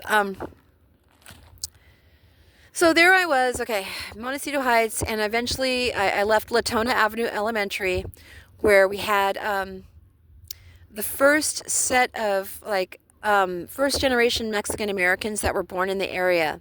So they were all Latino. And back then we had, this is like 1977, right around there, 78. And so they had this thing in Los Angeles called the busing program, integration. And so they wanted kids from the wealthier neighborhoods to go to school in the poor neighborhoods, and they wanted the kids in the poor neighborhoods to go to school in the richer neighborhoods, so that we could see how other people lived. So I remember we got sent to the San Fernando Valley, and that's where I met my best friend Becky Taden, and she was Jewish, and she introduced me to Jewish culture. I went to her house several times, and I went to her bat mitzvah, and it was just awesome. Like a sweet 16, like a quinceañera or a bar mitzvah. Yeah. It was through her that I actually met my first husband, Miles Rieger. Anyway, then when the white kids came over to our turf, I was kind of like a bridge in between. Hey, look, guys, we've got a helicopter here. Hi, helicopter. Hi. Hello. Anyways, hope they're not looking for me. Not that I have anything to worry about except for stalkers, of course. Yeah, there's no one here. Anyways, of course, I always have my spirit team with me. So, okay, so where was I? Gosh, you guys, so much. Like, I could probably talk for 5 or 6 hours. Like, okay. So I go to 7th grade, and I was able to go to junior high school. It was Nightingale Junior High School, where I met Rick Ramirez, and I met before that. Okay, so before I went to junior high, we called it junior high back then. I was the bridge between the white people and the Latino people. And I remember the Latinos didn't like the white people coming over. They're like, enemies or whatever, like predispositioned to be enemies. And I remember telling them, hey, you guys are not as bad as you think. Look, I'm half white. Am I bad? They're like, no, you're just weird. I'm like, okay, well, there wasn't a lot of mixed kids back then, right? So I ended up talking to both sides, and then everyone became friends, and they became the best of friends. And we had the culmination of the whole entire 6th grade back then. We went to Camp Hollywoodland. Yeah, I'll never forget that. And I'll never forget, like, Rudy Navarrete and his best friend Jeff, whose dad was a surfboard creator. There was Joel Tan. There was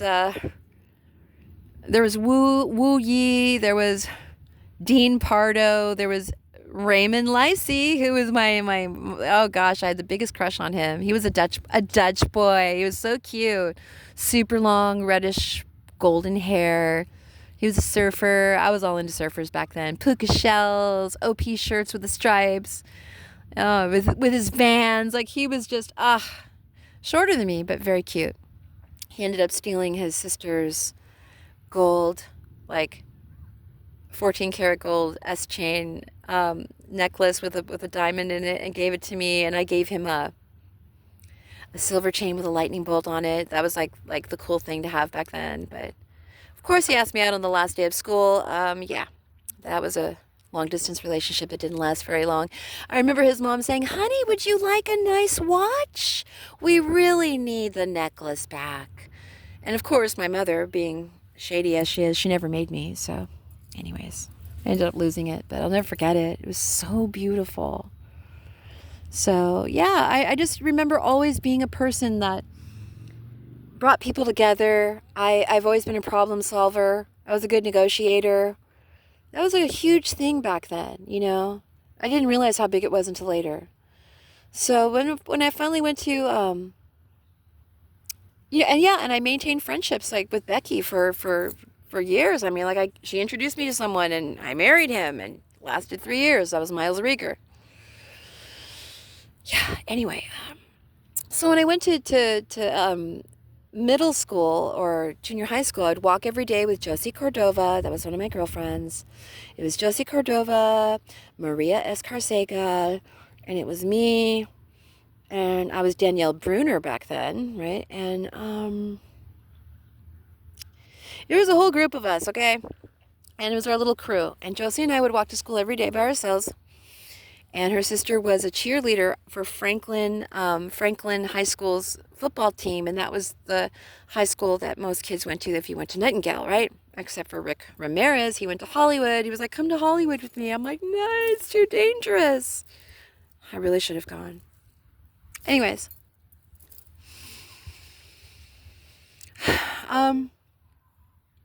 It was a pretty normal thing, except I had to walk all the way from my house up on the mountain. Like, it took me like 45 minutes to get to Josie's. And then once I got to Josie's, it was like another 30, 40 minutes from there, you know?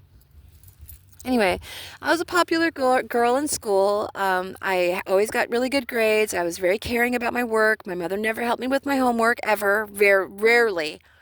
Um, um, by the time I got to ninth grade, it was like my golden year. Like me and Kim Pons and Josie and, Gilda Galvan and Lorena Cuevas and Mary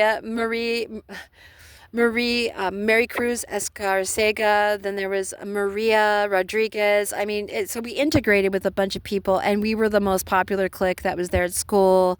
I remember the school cops were wondering if we were doing bad things. We weren't. It was popping every single day at the lunch benches, and me and Kim were like the two queens of school, rivaling the other group. What was it? Gabby.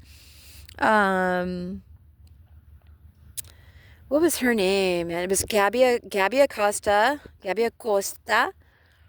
and her friends and her group. I even forget their names, but I can see them in my mind. They were always against us. So when the talent show came up, it was a huge thing. It was their first one, and I won for most talented at the end of the talent show, which was very cool. I sang Kids in America. We're the kids in America, whoa. We're the kids in America, whoa. Everybody live for the music go around. Like, that was just like, wow. I set up the rehearsals for it. I set up our outfits for it. Like, how did I learn? No one showed me how to do this. I just knew. I created the entire production. Anyways. Yeah, I forget. Who brought his bass guitar just for looks? I think it was a guy named Oscar. I don't remember. But yeah, it was so cool. And so then when yearbook time came around, everyone voted me to be me and Joe Montez, most talented, and I got the prettiest girl. I was working on the yearbook, and I was in journalism class. Those bitches, Gabby and her Lisa. That's right, Lisa. They made it so that Lisa got prettiest girl. And clearly she wasn't, but it's okay. I know I really won. I'll never forget getting to school late that day And I ran into Kim, and it was like first period. She's like, girl, where have you been? I'm like, I'm sorry, I'm late. I had, Lord knows how far I have to walk to get to school, right? She's like, girl, we didn't win. I'm like, what do you mean? She's like, we didn't win prettiest girl. I'm like, you're kidding.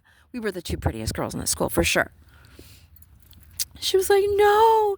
She's like, I'm so embarrassed. I don't want to leave the bathroom. I'm like, it's okay. It's okay. We're going to be okay. I'm like, what did I get? She goes, girl, you got most talented. And back then we thought that was nothing, right? I'm like, what did you get? She goes, I got cutest dimples. I'm like, you're kidding. You have the most beautiful smile. You should have gotten prettiest smile. Who got prettiest smile? Lisa Matas. There you go. That was her. Gabby Acosta and Lisa Matas, those damn bitches. Yeah, they made sure that their side got prettiest girl and prettiest smile. Jealous bitches. Yeah.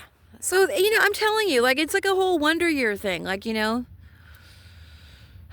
So, yeah, I think I'm going to wrap it up for this segment because I'm already at an hour and 30. But, yeah, you guys, it was just a lot. A lot. So I just pretty much raised myself. Met my first boyfriend when I was 13. I met him when I was 10. His name was Mark Anthony Garcia. And he played on the Gnomes. And I was still on the Giants, right? My little team. So we'd run into each other at the ballpark. My uncle was friends with his parents, and soon we all became friends. But I remember being like this awkward 10-year-old and just looking at him. I think he was a pitcher, if I'm not mistaken, or a first baseman, but man, did he look good. It was like a dark navy blue top with the white bottoms, playing baseball. Anyway, he didn't notice me until I was like 13, and he was 15. And we fell in love. He was my first love. He was a Cancer, very jealous, very possessive. Anyway, he wanted me to be his first, and I was like, no, I gotta hold on to my virginity. Meanwhile, I can hear my great-grandmother Nellie in the back of my head saying, don't you ever have sex. If you do, you're gonna go to hell. I was like, shit. It's bad. It's very bad. Like, she was afraid I was gonna get pregnant, like my mom did, right? Anyways, Mark ended up going with the Village Tricycle. Isn't that funny how life repeats itself? My last serious boyfriend that I've had, Marcus, aka Mark, he ended up going for the Village Tricycle as well, thinking that was the prize. Now he's found out otherwise. But anyway, that's for another story for another time. I think I'm going to leave it right here, you guys. So I'm leaving it at age 13. Yeah, age 13. You want me to continue, Holy Spirit? Holy Spirit's like, yeah, because you might not want to jump back in. Okay. Okay, age 13. I remember we were still up in Montecito Heights. And I remember I was cleaning, trying to like get a job so I could make some money because we never had money. So I cleaned the house from this couple across the street from us. And they had such a beautiful home. And it was so nice. I could turn the music on. Like, it was just great. And I would get $20 for cleaning her house, right? So I'd clean for like, I don't know, 4 hours or something, or 5 hours. And then she would pay me $20. And back then, that was a lot of money. It was almost like $100 back then. It was so much. My mother immediately would demand the money from me and never let me have any of it, ever. Not even $1. So, I just never thought anything of it. I just thought I was supposed to be a good daughter, and whatever she said goes, I loved my mother, and I was supposed to be obedient to her. So, and if I wasn't, then she would beat me. So, but I remember always loving, like, you're supposed to love your mother. You're supposed to, but she was just awful. And it's okay. So we had this big trip. It was summer of 1981. I will never forget this. I was 13 years old. And we were going to Magic Mountain, and it was Mark, and it was Beto Gutierrez, and he was dating this woman named Lynette, and Lynette was the older sister to Mark, and I was family friends with Beto, or Gilberto is his full name. And we were so excited about it. We're like, yeah, we're going to go do this. And I remember it was like a week before, like my mother she just drew it all out. Like, no, you're not going. Yes, you can go. No, you can't go. Yes. It was just back and forth. And I remember I cleaned the neighbor's house, and I needed that money for my trip. She, of course, always took the money. And then she was like, you can go, but without any money. I said, how can I do this? I need to go with my money. So I remember my uncle, Beto, like they're like, okay, you've got your money, right? I'm like, no, my mom took it from me. She said I could go, but without money. And then eventually, like they talked to her, I think my uncle or somebody, they were like, hey, she needs to come with money. So begrudgingly, she gave it to me. And I'll never forget that look in her eyes. Like she just looked at me like she wanted to kill me. Like, I'm going to beat your ass later on. You wait and see. She was embarrassed. She was shamed into giving me the money. But I saw that $20 bill in my hand, and I was so happy. I felt freedom. I went with my boyfriend, and it was our first time to Magic Mountain. It was so nice. It was so fun because I never got to go anywhere. And like I said before, and so here I am, and money that I earned, and she's stealing it from me. And then says, then keeps me going, hot, cold, hot, cold. Are you going or you're not going? Are you going or you're not going? Run into my boyfriend at the ballpark. Hey, are we going? I don't know. Like, like always trying to like just make me suffer. So this is why I believe that she's not my real mother. This is why I believe that she is stealing an inheritance from me. And I think she got really pissed off that my Uncle Tony left me his money. It wasn't that much. It was only 40 grand. But she was mad. She was mad. And mind you, this is the same woman who had a workman's comp case, who sued the LA County Medical Association for carpal tunnel, because back then not many people knew what carpal tunnel was. Carpal tunnel. She got $250,000. She did not put it down on a house. She didn't buy a car. She didn't try to help us set up businesses or anything. She instead spent her fortune on QVC, right? Back then we had QVC. I think we still do, but we didn't have Temu back then, right? Or Shine or whatever. Boxes upon boxes. I mean, go visit her, boxes. I mean, it was like a hoarder. I'm like, what are you doing with all this stuff? Like, oh, that entire wall is going back. And so, yeah, this is going back and that's going back. The only thing she ever bought me with that $250,000, the only thing that I knew that she bought for me and my other sisters were like a set of bangles, like gold bangles. So just like how it is in the Indian culture, it's the same with the Latino culture. Like you get like, like on a special occasion or milestones or whatever, like the course of your time. So by the time you're 18, you have like a full set, right? So she buys us all full sets. Mine were too big. She goes, oh, mijita, I'll take it back to the jeweler. I'll get you another one. So the next time you come over, you can. Did I ever see that again? No, I did not. So my sisters had theirs and I didn't have mine.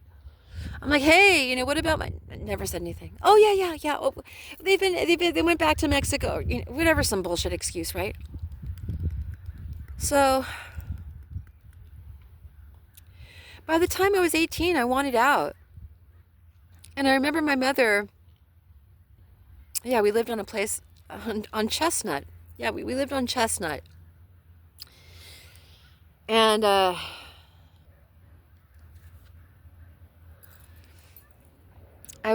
we were there from like age 16 to like 18, 17. Again, we moved all the time. There was no stability growing up. There was never any security at all. Like no food, no. It was just a childhood that. And now looking back, I realize maybe this was done on purpose so that I would never aspire to anything greater. Right? It's a good thing I was such a good reader. I read everything. I was a voracious reader, and I was learning about. I felt like Belle, right, in Beauty and the Beast, like hoping for something more. There must be more to this provincial life. Like, you know. So I was there. And we would have these parties, and I remember she would say, you know, okay, you know, your kids are becoming teenagers now, so if you want to do any drugs or anything, like smoke marijuana, or you want to try some cocaine or drink, just do it at home. I'm not going to get mad at you.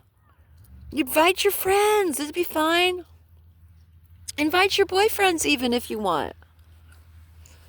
So we did. And then she starts hitting on her boyfriends. And then Bethel starts coming around, and then Bethel, you know, starts sniffing around. He liked me, and just, you know, beer run after beer run after beer run. And my mom is there partying with our friends because she didn't have any. And then when she was drunk enough, she tried to pick up on her boyfriends and make out with them. Like, it was just sick. Then we started having our own parties without her when she was at work.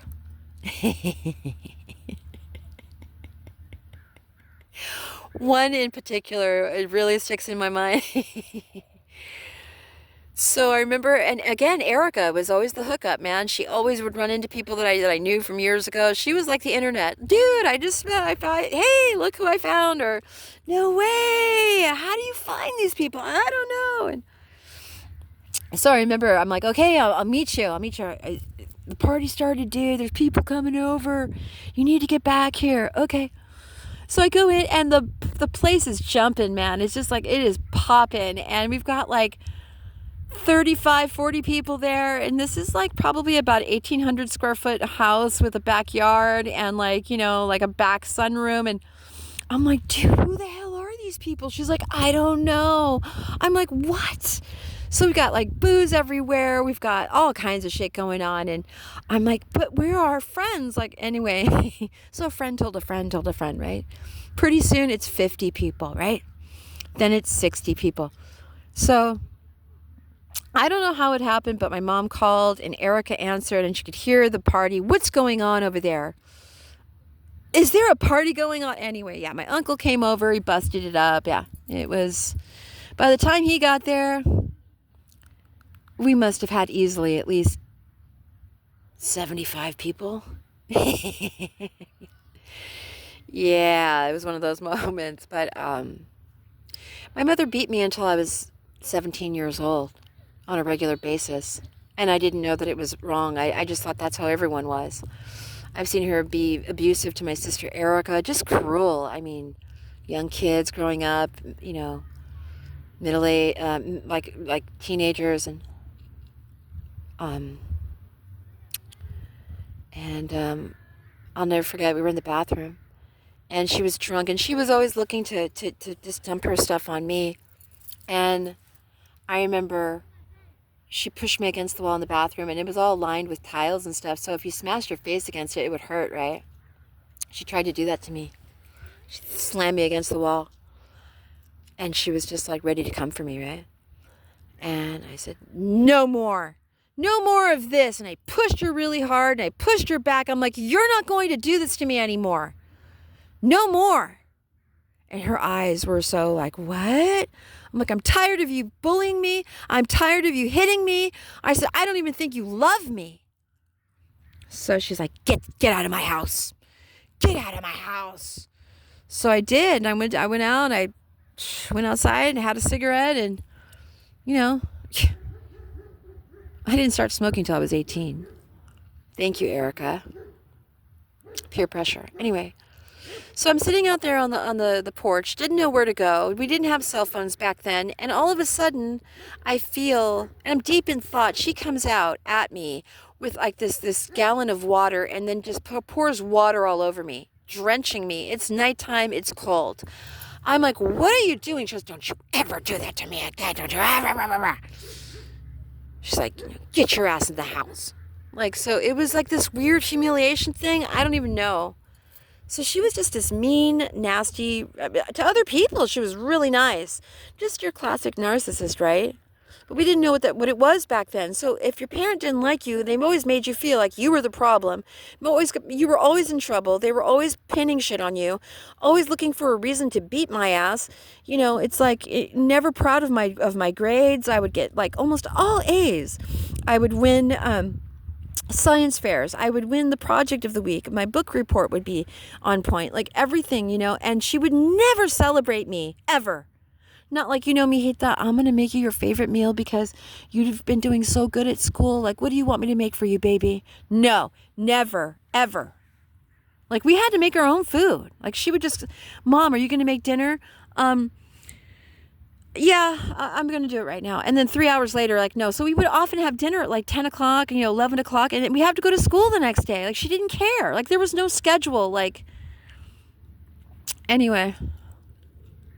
She was just like, I don't know. I just think that because she lost both of her parents at the age of 23, she got married at a young age. She had a baby way too soon. All this responsibility, like her parents were her rock, and she just became an alcoholic when she was with Doug Bruner, and it continued. So I think she was just very unhappy with how her life had turned out. And I can see now that was like her karma that was playing out in her life. But I don't know, like the time when I won for drill team captain, I trained for that sucker for like half of a year, man. It was our first drill team. I was in 5th grade. Every single day that I walked back home from school, I was marching, because we did a lot of the marching. Like, it was our thing, pom-poms and marching. Those knees had to be really high up. Get those knees up. Get those knees up. So I was marching as much as I could all the way up the hill. And this was not a joke, okay? Like, this was, I would say, for intermediate and above walkers, right? So I won for drill team captain. It was an epic moment. I was so happy. I went home. I told my mother. And she was reading her book, looked up, and she goes, "Oh, that's nice." Or, "Oh, oh, that was the most, oh, common phrase. And I remember standing there looking at her like, why isn't she happy for me? There was such a huge win in my life. Why is she not happy? Why is she not celebrating me? Now I know. So, so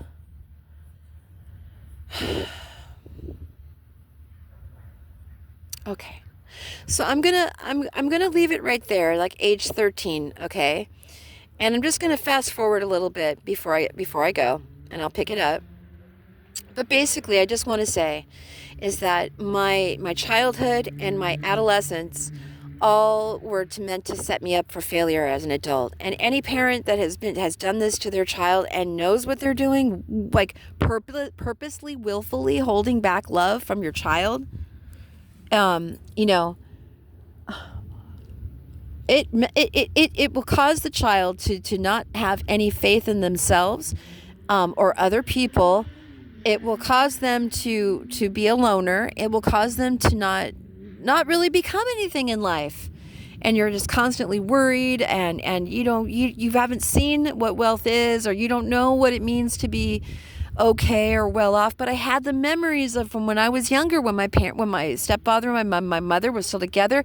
I remember going to my neighbors' houses. I remember what it looked like. I remember what normal looked like. I remembered how other parents treated their kids. I remember, okay? And I remember that my mother was not that way for us, and she did not provide for us a good home. We were always moving. I went to 7 different elementary schools. It's a miracle that I've even achieved just being alive to this very day. It's a miracle that I didn't turn into a drug addict like my sisters. That's why my mother started drinking with Erica when Erica was 14.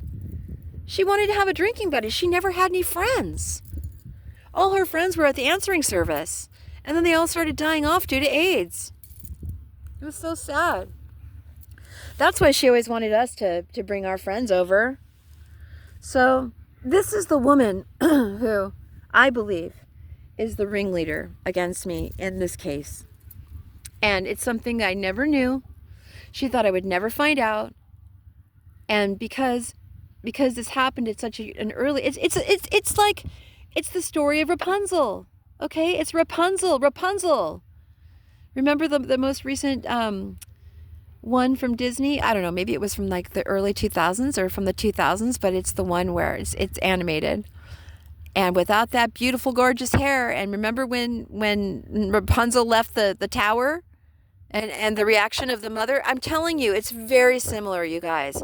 I feel like Rapunzel, and I have this beautiful energy, and she needed it for herself. And just like I saw when I was 5 years old, my mother laying there on that sofa at my Auntie Bunny's house, my Uncle Santo's house, she looked blue and purple, blue and gray. And she was like, no, take her instead. No, not me. I will never forget that. And I'm 57, so I think. How can I remember this? How is it that God would show me that? How is it that I would remember this after all these years? Yeah, because God shows me everything. John 13:16. I might not like it. It might hurt, but he always shows me, always. It might take a little while, but I always end up finding out the truth. So after the divorce that I had, from Brad, I've only been married twice. I don't really count the first time. We're like married for less than 3 years. I should have gotten an annulment. But anyways,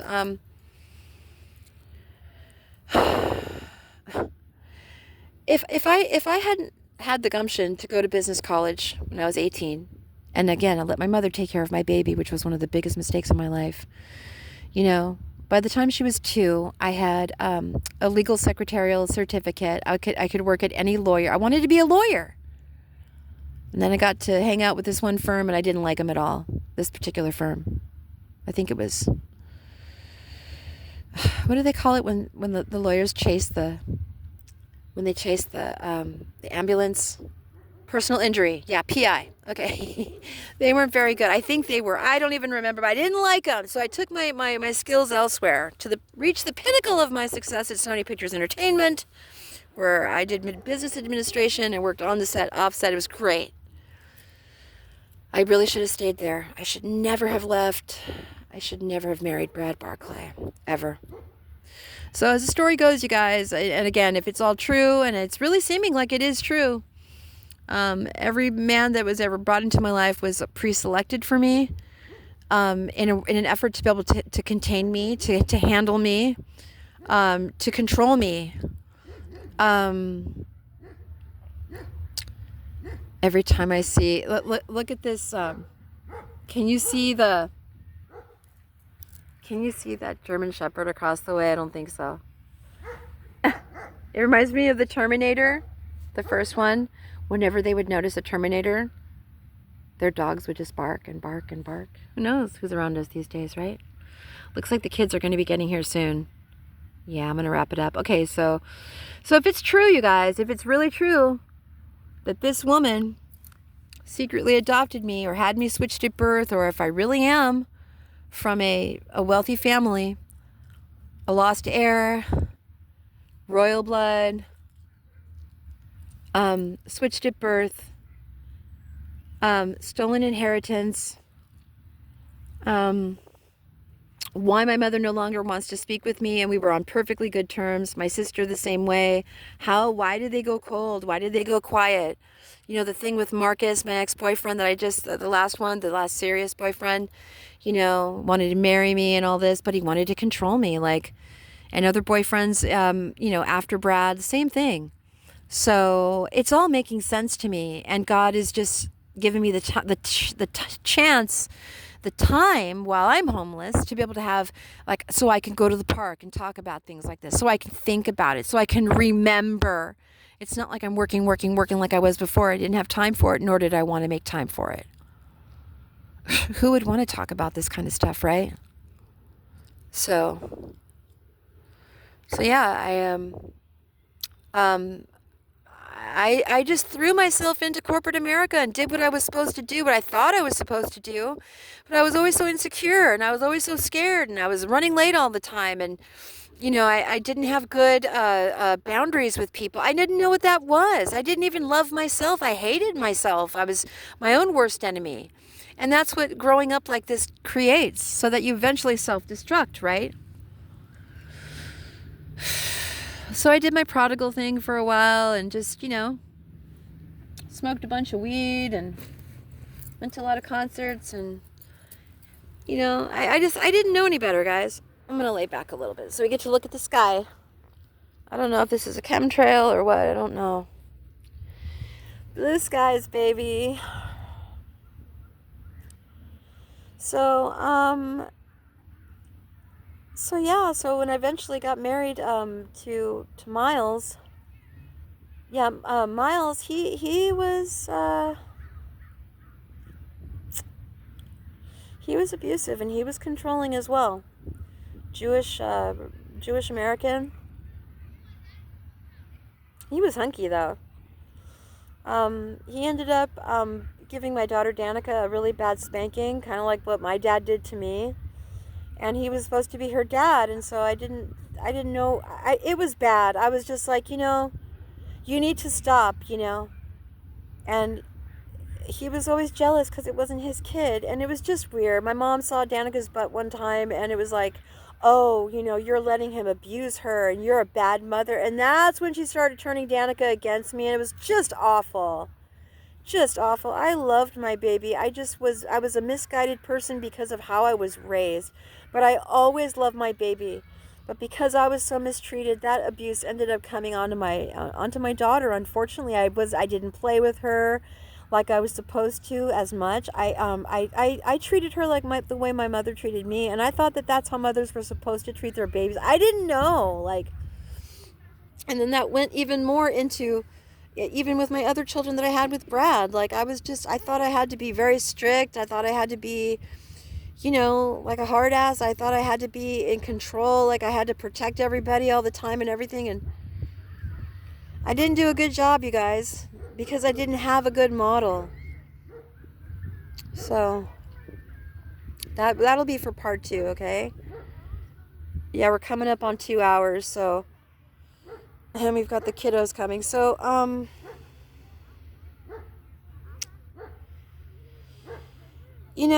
I just realized that it's my mother who ruined my life. And I don't want to blame. I always used to say, there's a time when we grow up, you guys, and we have to stop blaming our parents, and we have to pick up the ball and heal ourselves. That was my mantra, right? You stop blaming your parents, for their shitty life that you had. Boo freaking who. But, and I did, you guys. I did take responsibility for my own life. And, until I got married and I got sucked into that whole vortex of narcissism and abuse from my own in-laws, and narcissistic abuse from my husband, and neglect and everything. It was just awful. So I'll get more into that later. But I really see now that if your children are not raised with the love and the attention and the support that they need, and to really be there for them and have their back, not be secretly jealous of them and in secret competition with them. Mothers had their chance to live, and they had their chance to find their fortune. And by the time they're mothers, maybe some of them are staying at home and other ones are working. But, today, in today's world, a lot of women they're doing it all, right? We're doing it all. But back in my day, either you stayed at home or you worked. It was different back then. So, I was set up for failure in life, and so were my sisters. And I feel badly for Kendall and Sophia. Those are my sister Erin's 2 babies that grew up, and they're I think 19 and 17 now. Something like that. And my mother raised them because she took them away from my sister Erin, who became a drug addict, because look at how she was raised. I mean, she stopped going to school when she was in 5th grade. I mean, she was expected to be my mother's servant. I don't know if you guys ever saw that movie called Like Water for Chocolate, but my mother was like the mother in that movie. So basically, it was like a ranchero in a Spanish ranchero. These were Spaniards, okay? And the youngest of the family, the youngest daughter, was never allowed to marry. That was their tradition in their families. And she's supposed to be there to take care of her mother for the rest of her life. Well, the young one fell in love, and she fell in love with someone who ended up marrying her sister, and married the sister because he wanted to be closer to her, because he understood that that was supposed to be her role in life. And she made the wedding cake, and she was crying as she was baking the cake. She was crying as she was mixing the batter for the cake. And then everyone was like crying at the wedding. Like, they're just like, what is going on? So my mother, I think, got her ideas of how she wanted to be through movies, and just she would just, that's all she did was just watch TV. She was living her life vicariously through movie stars and shows, and even through her own daughters. But she wanted to be the La Doña. She didn't want to let go. She wanted to be the matriarch. She wanted to be the Dawn. La Doña in Spanish means the Dawn, like the female Dawn. And again, all the books that she would read like Harry Potter, thick style books, like back before it was a thing, and all about like ancient Egypt and, you know, and whatever it was that she liked, you know, the samurais, she liked them too. But she would never read them to us. She would tell them us little bits and pieces, but she would never actually take the time. Like, what are you reading, Mom? Like, you know, why don't you read some to us? No, this is my time. Like, she never let us in. Like, it wasn't like we ever had a thing like our special little, well, when I was younger, the thing that I used to do with my mom is every Sunday we would make pancakes together, or every Saturday we would have brunch after we went to the park. You know, no, like there was no memories of that. My mother made no special time, no special memories for us to be together, or, you know, it was just like a begrudgery, like.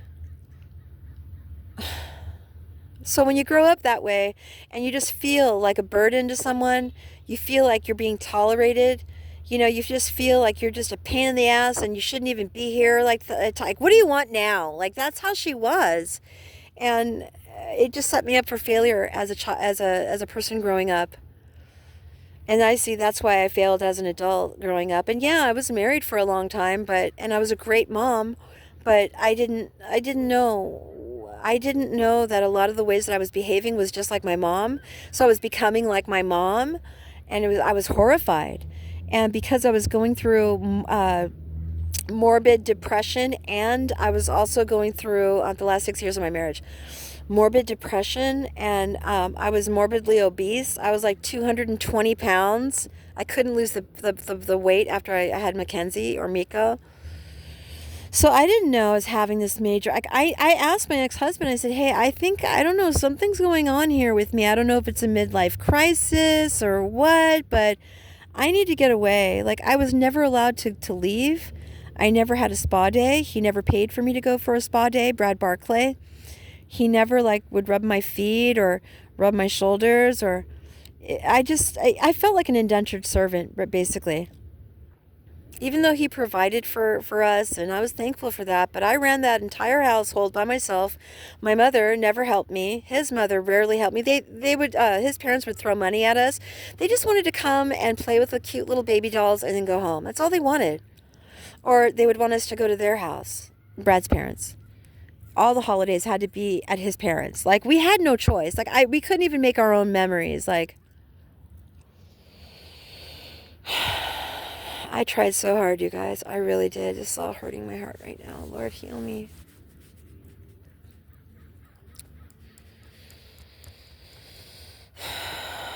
I really think these are contrails, you guys. I don't think that these are like chemtrails. The contrails kind of like spread out that way. Anyway, so you guys, yeah, I married the wrong guy, and it was just more abuse and more different types of hell. We did have some good times, but the bad outweighed the good. So here I am, right? I end up getting divorced at like age 52 or 51, right before we get, you know, as I'm asking for first it was for space, first it was a weekend away, then it was, I think I need to, like, you know, rent a cabin somewhere and just like find myself, and no, you can't do that because then you'll never come back. You'll never. So he was afraid of me having an awakening, actually. You know, because I'd gone to him and I'd asked, even at the age of 40, I was like, look, it's not getting any better. You keep saying that it will and it doesn't. We're 10 years in, like, but my babies were so young. They were like 2 and 4 at the time. I just didn't see myself being a single parent at that time. So Long story short is, there is no long story short. It's a long story that keeps getting longer, actually. I'm just trying to find a good place to let it go, to end it. Who is that? Yeah, keep on walking. Thank you, nosy people. Um,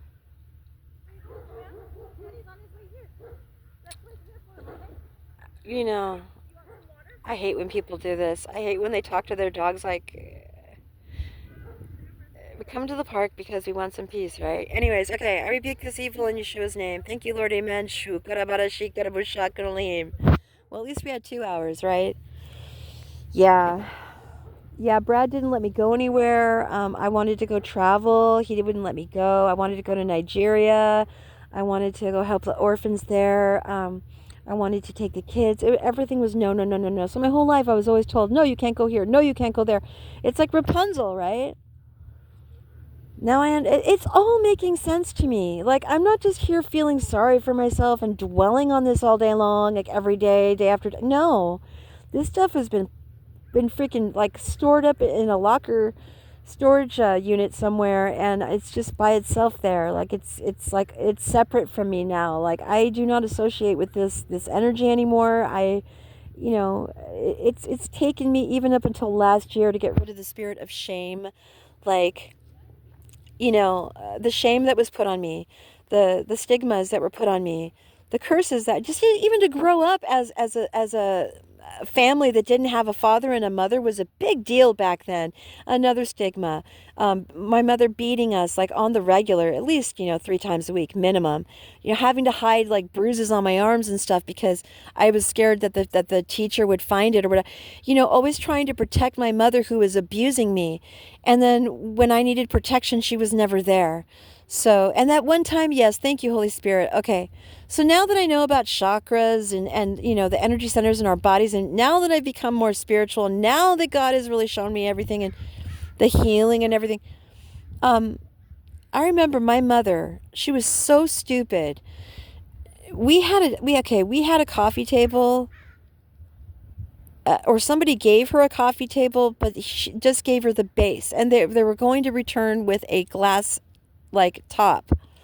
So she put this thing in our front yard, and our front yard was really small. Like, we had a little swing set in there, but it was really, really tiny, but enough for a swing set. And I remember my sister and I would be playing there. Again, I was like 10, right? And we're on the swings, and we can't swing that far because there's this stupid thing, like this coffee table thing is in the way. So anyway, I ended up Erica started a mud fight that one time. She just threw it at me. I threw it at her. Next thing I know, we're covered in freaking mud, and I slipped and fell and fell right on my root chakra, my tailbone, right there, right on the edge of that thing. It knocked the wind out of me. I couldn't breathe. I couldn't speak. Erica went to go again, right? Remember I told you about the story when I was on the swing set, right? Yeah. Well, instead of getting my finger caught in the chain link fence, I ended up slipping and falling and hurting myself really badly. I hurt myself. So Erica goes in to go get my mom. Danielle hurt herself. My mom comes out. She's like, "What the hell were you doing? What did you do? If I have to take you to the hospital now, I'm gonna be really fucking pissed. You're always doing something, aren't you, Danielle?" Like, it wasn't like, "Oh my gosh, are you okay? What happened? Are you bleeding? Can you move? Are you paralyzed?" No. No. She was mad because we interrupted her little reading session, or her little drinking session, or her little smoking session, whatever, or all three. So I remember being terrified that I was going to get beat up by my mom, and I could barely breathe. And so I played it off like I was fine. Meanwhile, for the next 40 years, I would have that problem with my lower back. Well, last year, 2023. Yeah. A friend tackled me. She was so happy to see me, and she ran for me, and she's like, came for me, and boom, I was on the ground. I'm like, "Are you freaking kidding me?" She's like, "Dude, I miss you so much. I love you so much." Well, when I fell, the force, it actually helped to straighten out my tailbone. and it's been feeling fine ever since. I had to get tackled by love in order for that to happen. And by the way, my mother never took me to the hospital or the doctor to see about it. She never got me an x-ray, nothing. Yeah, that's how my childhood was. This is who Camille Fuentes Valencia was. This is, I don't know if she's changed, but from what I'm getting from the messages and from tarot and everything else, and psychic mediums that are on my list, that are God's readers and God's channelers and God's psychics, they're all saying the same thing. This is the ringleader of who has started everything against me, and it's been happening my whole life. And I think it started when I was 5, when that struggle was going for the soul, and she offered me up to be the sacrifice instead of her. When I was 13, she wanted to affect my mind, thinking I was the product of rape so that I could be ashamed of myself, and by beating me all the way up to age 17, like, so I would have no self-esteem. Always like weird competition with me growing up, like always weird, always trying to be better than me. Well, when she got to the point where she was like 65 or whatever, I'm like, Mom, you're at retirement age. Why don't you bring Kendall and Sophia over? And then she had Ariel, who is my daughter Danica's daughter, which she should never have been with her. I should have fought to take that baby away from her. She was probably doing to Ariel what she did to me, energy harvesting. So I'm like, we can all live together, and you don't have to, this and that. The kids can grow up together. You don't have to be so stressed out. And nope. Always said no. And our kids never had a chance to even get to know each other. It was so sad. So yeah, that's who Camille Fuentes Valencia is, and she tries to make herself sound like she's really nice in public, and she'll talk to the peasants, as she says, in the broken Spanish that she'll speak. She'll say, they'll be like, Oye, Camila, and she'll be like, ¿Qué pasó, mi vida? ¿Qué pasó, mi amor? What happened, my life? What happened, my love? I'm here. I'm listening. Tell me, what happened? How can I help you, my love? Like, she comes across like she's the most loving, sweet, kind person. No. She's an evil witch in disguise. And she's been using other people's energy, not just my own, for her own self. And to remain relevant. Because after the ageism thing went and she got hit like 400 pounds, and my sister's kids did come to stay with me for a little while, but she was intent on getting them back. My sister wasn't able to raise her children because my mother abused her so badly and wanted those kids for herself, because those kids were like energy sources for her. My mother is an energy vampire. And, I don't feel bad saying this because I feel it. I've experienced it. And the Bible says love, the 10 Commandments, one of the 10 Commandments, it says, love your mother and your father like yourself. Well, I took that seriously, and I did. But it doesn't say all parents, love your children. It says don't provoke them to anger is what it says. Don't mistreat your children. Don't beat your children. Don't provoke them to anger, lest they turn on you. What else does the Bible say? Don't cast your pearls before swine. I don't know what happened, you guys. I don't know if I got adopted or if I got switched, but I never felt real love from my mother, ever. I felt love from my stepfather, not in a creepy way. It was in a normal, good way. Healthy. I felt the love from my grandparents and from my godmother, Jenny, may she rest in peace. Even from my Uncle Tony, but not from her. And my Uncle Tony would say before he passed away, he would say, "Ay, Mumsy, she loved you. She adored you." Mumsy was her nickname. Her name was Florencia, or Flo.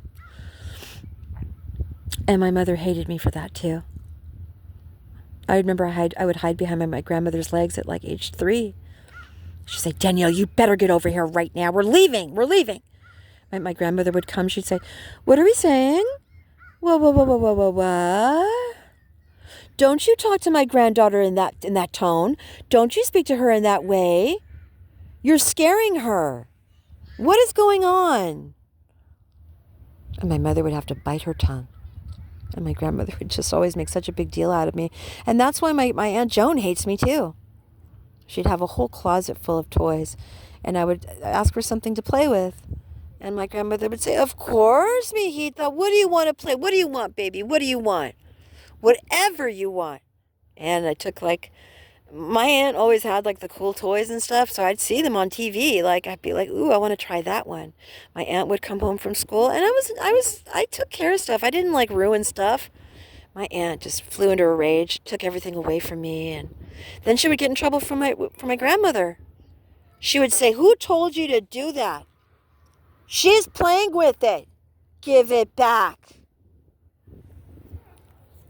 She's going to mess it up. She's going to lose everything." No, she's not. She's been playing very quietly and nicely for the last hour. You leave her alone. You hear me? Don't you ever talk to her that way. She's your cousin. No, she's your niece. Maybe she really is my cousin. Who knows? So yeah, my grandmother was very, very loud. We're very loud women in our family. Very strong women. Anyway, my mother once said that we were Amazons, that we came from the Amazonian forest.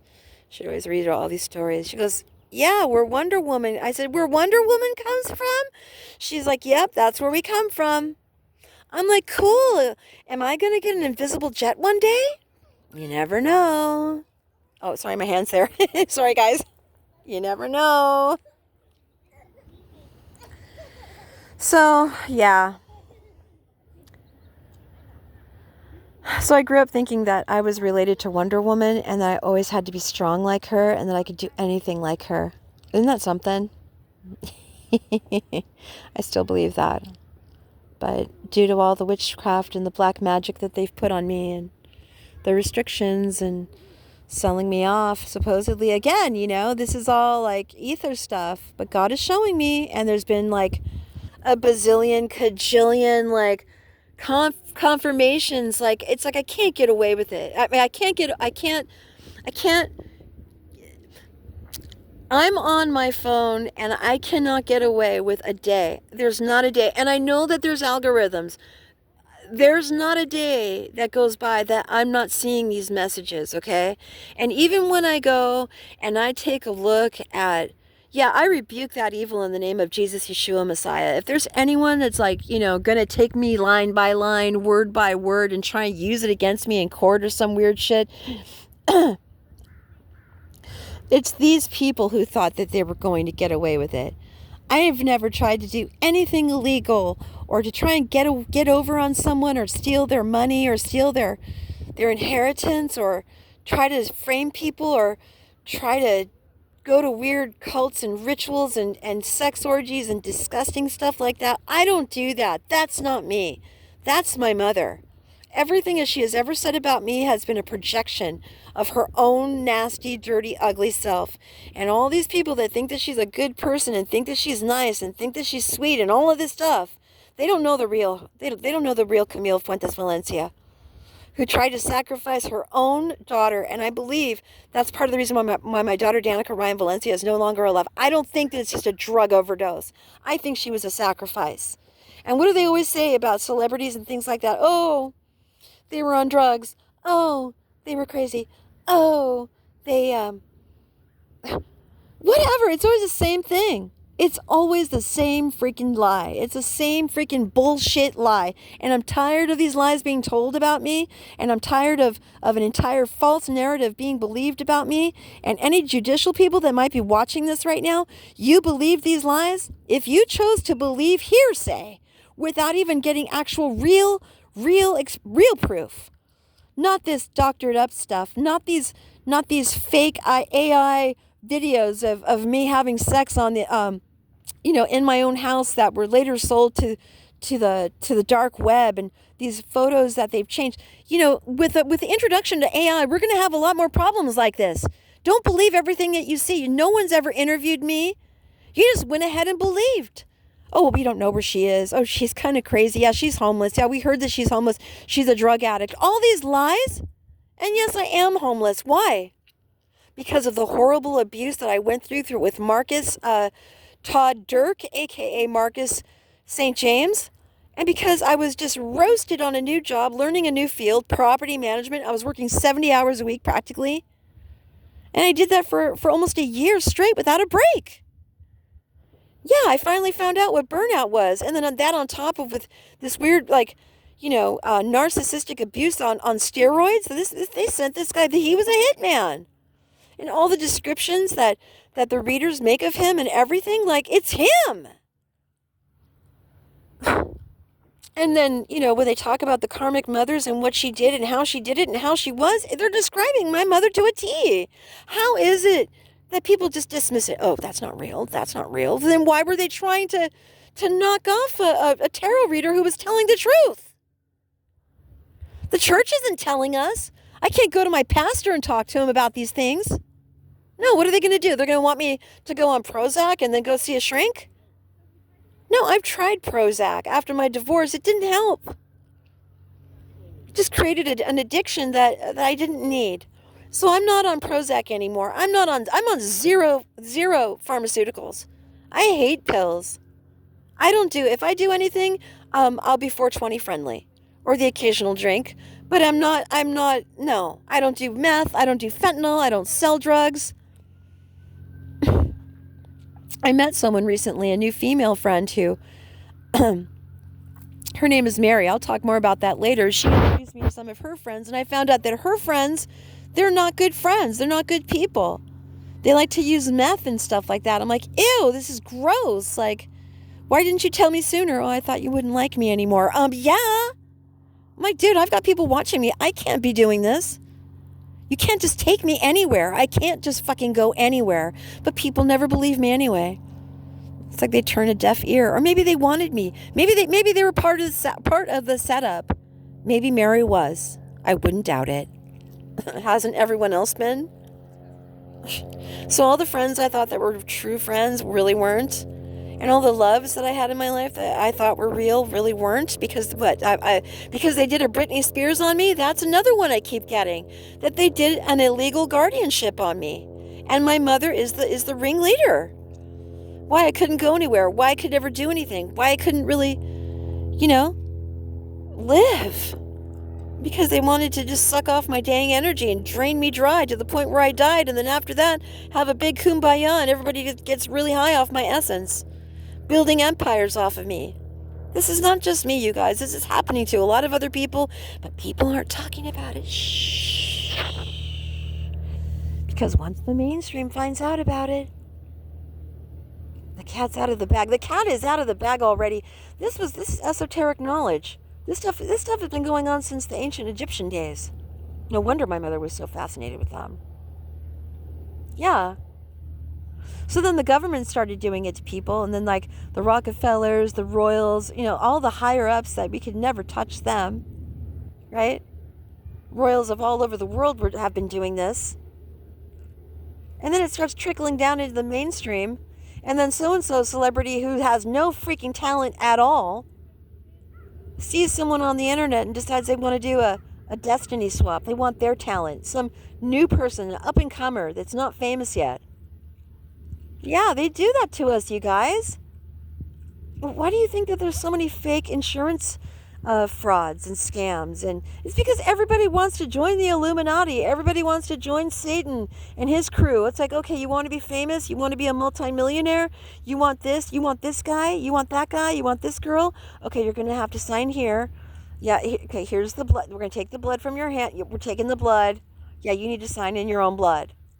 Boom. Done. You got it. Meanwhile, you've got people like me that it's taken me a lifetime to get to know who I really am. My life has been dedicated to God my whole life since age 4. Thank you to my grandmother, Valencia, who introduced me to him. We're not doing those things. We're not trying to steal other people's energies. Back in my day, you had to have real talent in order to even make it. Nowadays, you're famous for showing your boobs. Kim Kardashian, anyone? You're famous for showing your cha-cha? You're famous because of a sex tape? Like, there's nothing good anymore. It's like, oh, you're famous because you have Tourette's? You're famous because you have 10 kids? And they're all from different fathers? I mean, like, I don't know. But I have real talent. I always have. And my mother made sure so that I would never want to see myself as a potential star. I remember when I was 13, something happened at age 13. I had a modeling thing that was going to happen. And a friend was taking photos of me. It was a big thing. It was just it was my chance. And she was like, if you do this, if you end up going there, if your grades are not, if you're not this, if you're not home, if you don't do, if you don't do what I say, and if you don't bring home straight A's, and if you're not doing everything perfect, and if you don't lose 10 pounds, and if you don't, it's like, then I'm going to take this away from you. Little did I know, if I had signed a contract with somebody, she wouldn't have had that kind of power over me. But maybe she would have. Like the way Britney Spears' father was over her. Anyway, I heard that Britney and Justin were taken out a long time ago when they were still teenagers. So that after the fallout happened, remember when Justin did Cry Me a River? Cry me a river, cry me, cry me, cry me, cry me. That was supposed to be like his clone. It wasn't even him anymore. And so the Britney that we saw after that was like, she was pregnant and nobody knew about it, and they took him out. So actually, I always felt like drawn to Britney Spears. So I really think that some sort of an illegal conservatorship has happened to me. And, people in the mainstream, the peasants, they're not going to know. They don't know about this. They can barely pay attention to the video that they're watching because they're so, being distracted so that other people won't wake up is what it is. So all of this time that I've had about being homeless, by the way, has only given me the time, and God gave me the time to slow down. God gave me the time to be able to see everything. God gave me the time to investigate and to see, hey, look here, check this out, check this. Hey, what about that? And showing me everything. So for the people out there that say that I'm doing black magic and that I'm a dark witch and that I hurt animals and children, and that's what they do. Whatever you hear, whatever you've heard about me, anyone that's watching or listening, that's exactly what they are. Exactly what they are.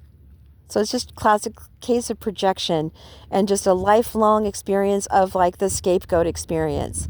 And me never understanding what the hell happened. I've always been a good person. I've been trying to be good. I'm faithful to the Lord, faithful to my ex-husband. I never cheated on him, faithful to my children. I gave up my career at Sony for them. I did everything. I know I tried. I know I've done my best. I know I tried my best with my marriage and everything else. I know. So that's why I can sit here with I can lay down here with a clear conscience. I can do it because I know. Now with my kids, I think I should have gotten therapy, but I didn't know how, I just didn't know. I didn't know I was morbidly obese. I knew that I was obese, obviously. I couldn't lose the weight. It was awful. I didn't know I was morbidly depressed is what I was trying to say. So yeah, I didn't know. And when my children, I finally told them what happened, they were like, fuck you, we don't give a fuck. I'm like, do you realize what this is? They didn't even know. They didn't care. No sympathy for my own children. No sympathy for my ex-husband. Even that one time when I think they were called shingles or whatever, I took Anthony out for a walk. He's like, Mommy Nana, called me Mommy Nana because I'm the closest thing to his mother, and that's the same thing that his Brad took away from Anthony and Anthony's grandmother. Susan Schneider. They didn't want anything having to do with Danica in his life. Just wrote her off as a complete fuck up, a nothing, a nobody, and she's not. She was so freaking brilliant. I just think the same thing that happened to me happened to her. Absolutely disgusting. People that try to play God in people's lives. People that think that they can control. That's really what this is all about. People that think that they can sell your energy to the highest bidder. People that basically are like a madam and prostituting their own child in the spirit. All for money, all for clout. Because especially after she started losing her looks and losing her sexual, prowess, her energy, like she just wasn't sexy anymore. She just looked like a tank. Like, ew. She got so big that one time, I'll never forget. It was like really concerning. She was a walking heart attack. Anyways, so yeah. I tried to help them. I know I did. But all the while, they've always hated me for everything. And, you know, nobody's tried to help me. Nobody's reached out to my Facebook or anything, like, meaning my family. So this is why I know they're obviously hiding something. And once they know that I find out the truth about everything, they're going to know that I'm not going to want to have anything to do with them. They will automatically know that I will, you know, it's like they're, so might as well just go for broke, right? Because that's what's going to happen. That's what's happening now. Word on the street is that they're scared. They're panicking. I always say this, right? But they are, because they're being found out, and their lies are starting not to add up anymore. And people that listen to what they say about me, and then they come onto my channel, and then they see how they look at me, they can see me, they say, this is not the same person. This is bullshit. But meanwhile, everybody that jumped on the bandwagon to hate on me, the hate Danielle train for money, people that were bribed to shut up and not say anything. Oh, just don't say anything, okay? But this is her mail. Like, you know, why my crown chakra is blocked right now. Like, it's not fully blocked, but they've just been working on me nonstop. I feel it. I know what they're doing, and I'm doing more and more research on what witchcraft is and what the different types are. That's why I'm so thankful to Stephanie P. Smith. She went through it. She made history. She took her parents to court. Her own mother was doing the same thing, but it's really hard to prove unless you've been through it. So, sadly, I'm not alone, but we're going to start hearing more and more about this, because these criminals and these disgusting scabs, they won't come out in public and do it, but they'll do it in the spirit realm. How brilliant, huh? They've been doing this for decades. So, you know, they want to visit you in the astral and maybe like put a cord around your neck or do something or whatever. We just don't know. You know, visit in the astral and mess around with your children sexually. Seriously, like stuff like that happens. Like, it's disgusting, you guys, and they think that they can get away with it. Well, God has shown us what they're doing, because God will always show us the truth. So whatever naysayers are out there, and you can say that we're crazy, but really, if we are, then why are there hundreds of thousands of us? Hundreds of thousands of people all across America. And I'm talking, I would say maybe even millions. Millions of us going through the same thing. And me as a content creator, I've looked at, you know, comments galore. Same story, different situation. How is it that we're all going through it? How is it that this is happening to millions of people? How? How is it that many are being stalked? How is it that gang stalking is at an all-time high, especially under the Biden administration? How? Why? Why? Because they want us to take our own lives through that form of torture. It all came from the freaking German freaking scientists that were hired. What do they call that? Operation? I don't remember, but it was when World War II was over, and all of these evil, mad scientists that they had incarcerated, the American government decided to have them to come work for them. And then it created like all kinds of stuff. And that's where MK Ultra came from. Mind control with a K. Talk about it and people act like they get all scared or whatever. It's like, wake up, people. Wake the fuck up. All is not as it seems. So, thank you, Heavenly Father, for helping me to make it this far in my life, that I know who I am, that I still have my wits about me. They want to say that I'm crazy, and I'm not. What does Brittany say? You say I'm crazy? I got you crazy. It's because they're the ones that are crazy. They say that I wouldn't be able to handle the money, that I would just waste it all. Well, really, Camille Fuentes Valencia has already proven that she's wasted $250,000 on QVC and didn't share the rest of it with her children, except for one set of bangles, gold bangles. And this was like over 20 years ago. So the price of gold was much less then than it is today. And the set of bangles that she never returned to me. She kept that whole thing for herself. She is just a greedy, selfish bitch who is miserable because her life didn't turn out the way that she wanted it to. And so instead of just, being a grandmother and sitting her ass down like she should, passing the baton over to me like she was supposed to, for her to be able to tell me about my inheritance like she was supposed to. No, she's living proof that she cannot handle money. She just can't. Me, on the other hand, I've learned to make very well do with what I have. And how do I do it? Through donations. Plasma donations. I am surviving on less than $500 a month, and I get food stamps. They say that they want to lie and say that I'm a prostitute or I'm doing things, or they make fake pages about me and put it on the dark web version of OnlyFans. They set up CCTV in the shelters where I've been and make money off of me in those ways, and the whole time they're laughing at me, saying that I don't know how to take care of myself. Well, you know what? I'd like for you to try. Anyone who's watching, you try being homeless for a week. Try it. Just go. Try. Go to your local shelter. They're not going to vet you. They're not going to have to prove that you were actually homeless. Just walk in. Yeah. Say that you're homeless and that you need a place. Call 211 or whatever your state's little resource center is. Tell them you're homeless and that you need a bed. When they call you, give it a try. Get in there. I want you to see what it's like. Would you be able to last a week? Would you be able to last a day?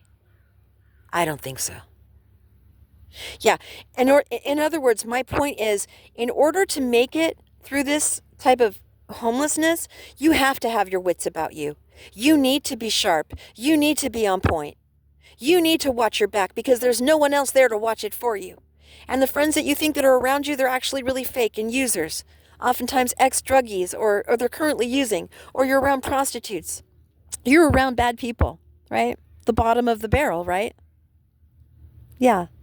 How do you survive that if you're not smart? How do you survive that if you're not crazy? Just because you're homeless does not mean that you're crazy. Just because you're homeless does not mean that you're a drug addict. Now, if you're on the street and you're doing that in the wintertime, yeah, probably yeah. But for me, no.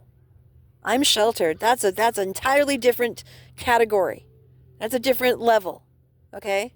And there's levels to this. There's levels to homelessness. I was going to say homeliness. Certainly not me. Anyway, glory be to God. I thank you for the truth, Lord. Thank you that I can finally speak about this and be so free and not have to get all upset. I'm still going to have a good day. So, yeah, I'm not crazy. I don't do fentanyl. I don't do meth. I don't do pills. I don't even like to drink that much. Once in a while, special occasion. I'm not a gambler. So I've learned to make do with less than $500 every single month. Granted, I don't have any bills to pay for, and my car was repossessed. But would you be able to live on $500 a month if you had to? Operation Homelessness, Operation Shelter. Yeah, I wonder how many of you could actually survive. I don't think you would. I don't think you could. But I can. And how is it that I can do it? Because I know how to manage my money well. The Lord has blessed me with little. I appreciate it. When the Lord blesses me with a fortune, I'm going to appreciate it. Because it's really His money that He blessed my grandmother, my grandfather, whoever. And then that was their money that they worked hard for. I don't look at an inheritance as just easy money that I stole from someone else who didn't think that they would pay attention or notice because you thought I was dumb, because you thought I was naive. You thought I was so stupid. You thought I was slow. That's my gentle nature because I am a sweetheart. That's how God made me. Because I'm not pompous, because I'm not conceited or arrogant, because I don't have an ego anymore. That's why you thought that you could get over on me? I hate those things. I hate people that are that way. I hate arrogance. Makes me want to puke now. I'm so happy to not have my ego anymore. I mean, there's always going to be a little bit of the ego, but not like before.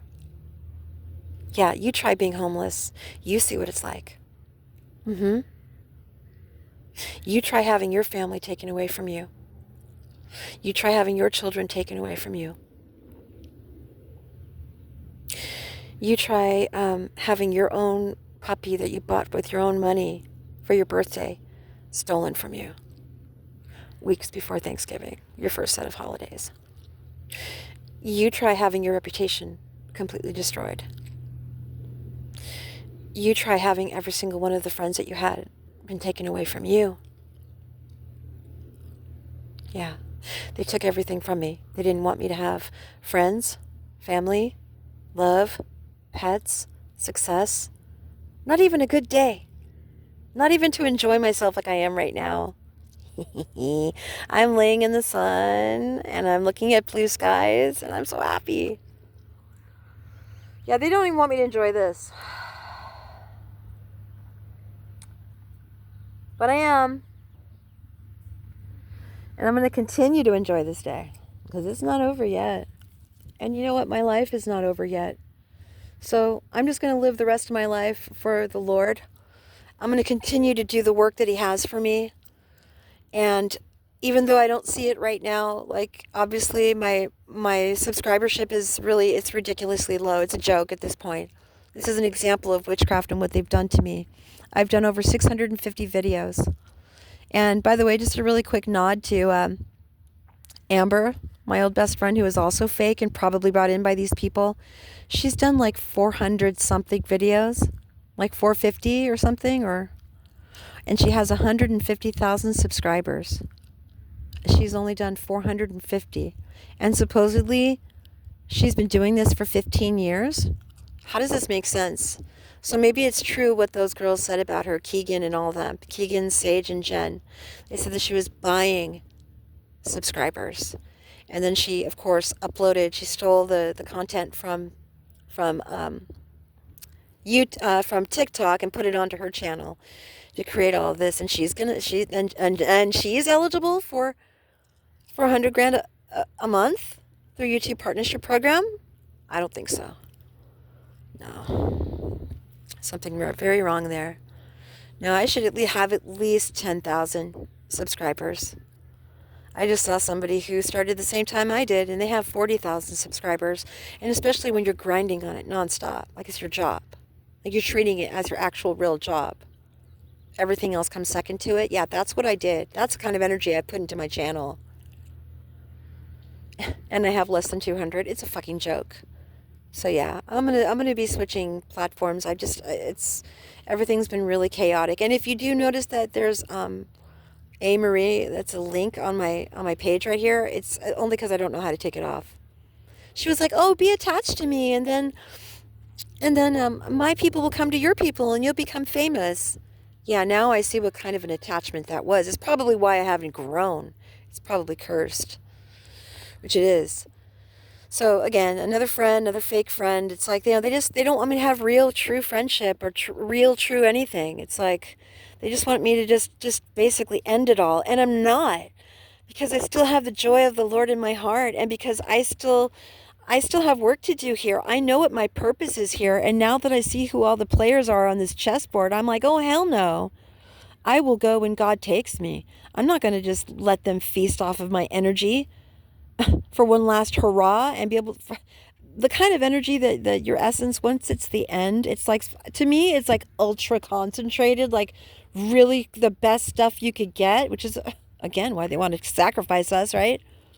I'm not going to give them that satisfaction at all. And you know what that reminds me of? Nikola Tesla. Nikola was the darling of society in the 1930s, remember? He was the one who actually created Wi-Fi before anyone knew what the hell it was. In the 30s, he created that. And in the end, how did he die? In a little crappy apartment in New York City, and his only friends were the freaking pigeons. And they mocked him, and they made him look like he was crazy, and they just laughed at him and just disgraced him. That's what they're trying to do to me. And that's what they're trying to do to other people like me. So yeah, I'm talking about it because God wants me to. Does this make me crazy? No. No, not at all. This is a person who's been awakened. And it's time for everyone to wake up. Yeah. So this is the work that God has for me, and He's the best boss ever. So whatever He wants me to do, whatever direction, it's all Him. So no, I'm not a dark high priestess. I don't practice the I don't play with that. I don't do that. I don't play with the dark arts. No, God has shown me everything I know how to do has been the Holy Spirit teaching me. Yeah, with the exception of someone who introduced me to healing when I was 15 years old. And I healed my little sister Erin. She was coughing up blood. And again, my mother wasn't taking her to the hospital because she didn't want them to see that she was doing neglect. Instead, she brought in one of her boyfriends, who was a healer, energy worker. Excuse me. And he taught me. He taught me to see the colors. He taught me where to look, how to feel it.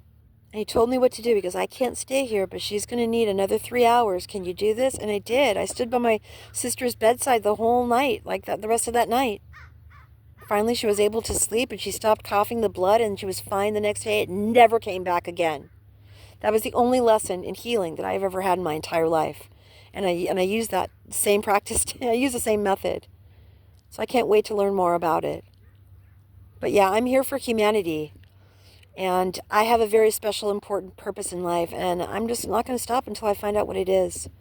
God hired me. Who's going to fire me? Yeah, I can still be happy without money. I don't need money to be happy. But those other people who stole it, that money's cursed, by the way. And my ancestors are getting angrier and angrier every single day that you don't return the money. You're going to see. So I'm happy with or without it. I'm not a greedy person. I can rebuild myself in any way, shape, or I choose. Yeah, I'm the Queen of Wands, too. So that's what I'm going to do. Because I come from greatness. And yeah, if I do come from spiritual royalty, but if I come from real royalty here, yeah, greatness, great people, people of awesome achievers, like people that have done truly great things, then it's naturally going to come out in me, and it has. I've just been restricted by these Masons and these Eastern Stars and wanting to block me in every single way and direction. Yeah. I don't know, guys. Look at this new one right here. Is this just me, or is it because I chose to sit here? Look, all these chemtrails are like all, I don't know if they're chem, maybe they are con. All of a sudden they're like over here where I am. Yeah, it's time for me to go. Well, on this happy note, brought to you by this airplane. No, I'm kidding. Thank you for listening, guys. I know this is mainly meant for law enforcement, for federal police officers, for judges, anyone who has been watching me, anyone who's been learning about me, anyone that's doing research on me. God wanted me to tell you the truth. So you don't have to listen to what they say, or you don't have to listen to that lie, or you don't have to look at that doctored photo or that doctored voice message that I may have left someone that they scrambled or whatever video that I've done that they decided to remix. This is the real deal. This is it. And if you don't believe me, if you're spiritual, go ask God and he will tell you. I am not lying. I'm telling the truth about everything here. So yeah, I didn't want to expose it, but these people keep lying about me, so God wanted me to tell the truth. And there's more. This is only part 1. So anyway, in the meantime, be good. Stay blessed. And keep the kingdom first. Mwah.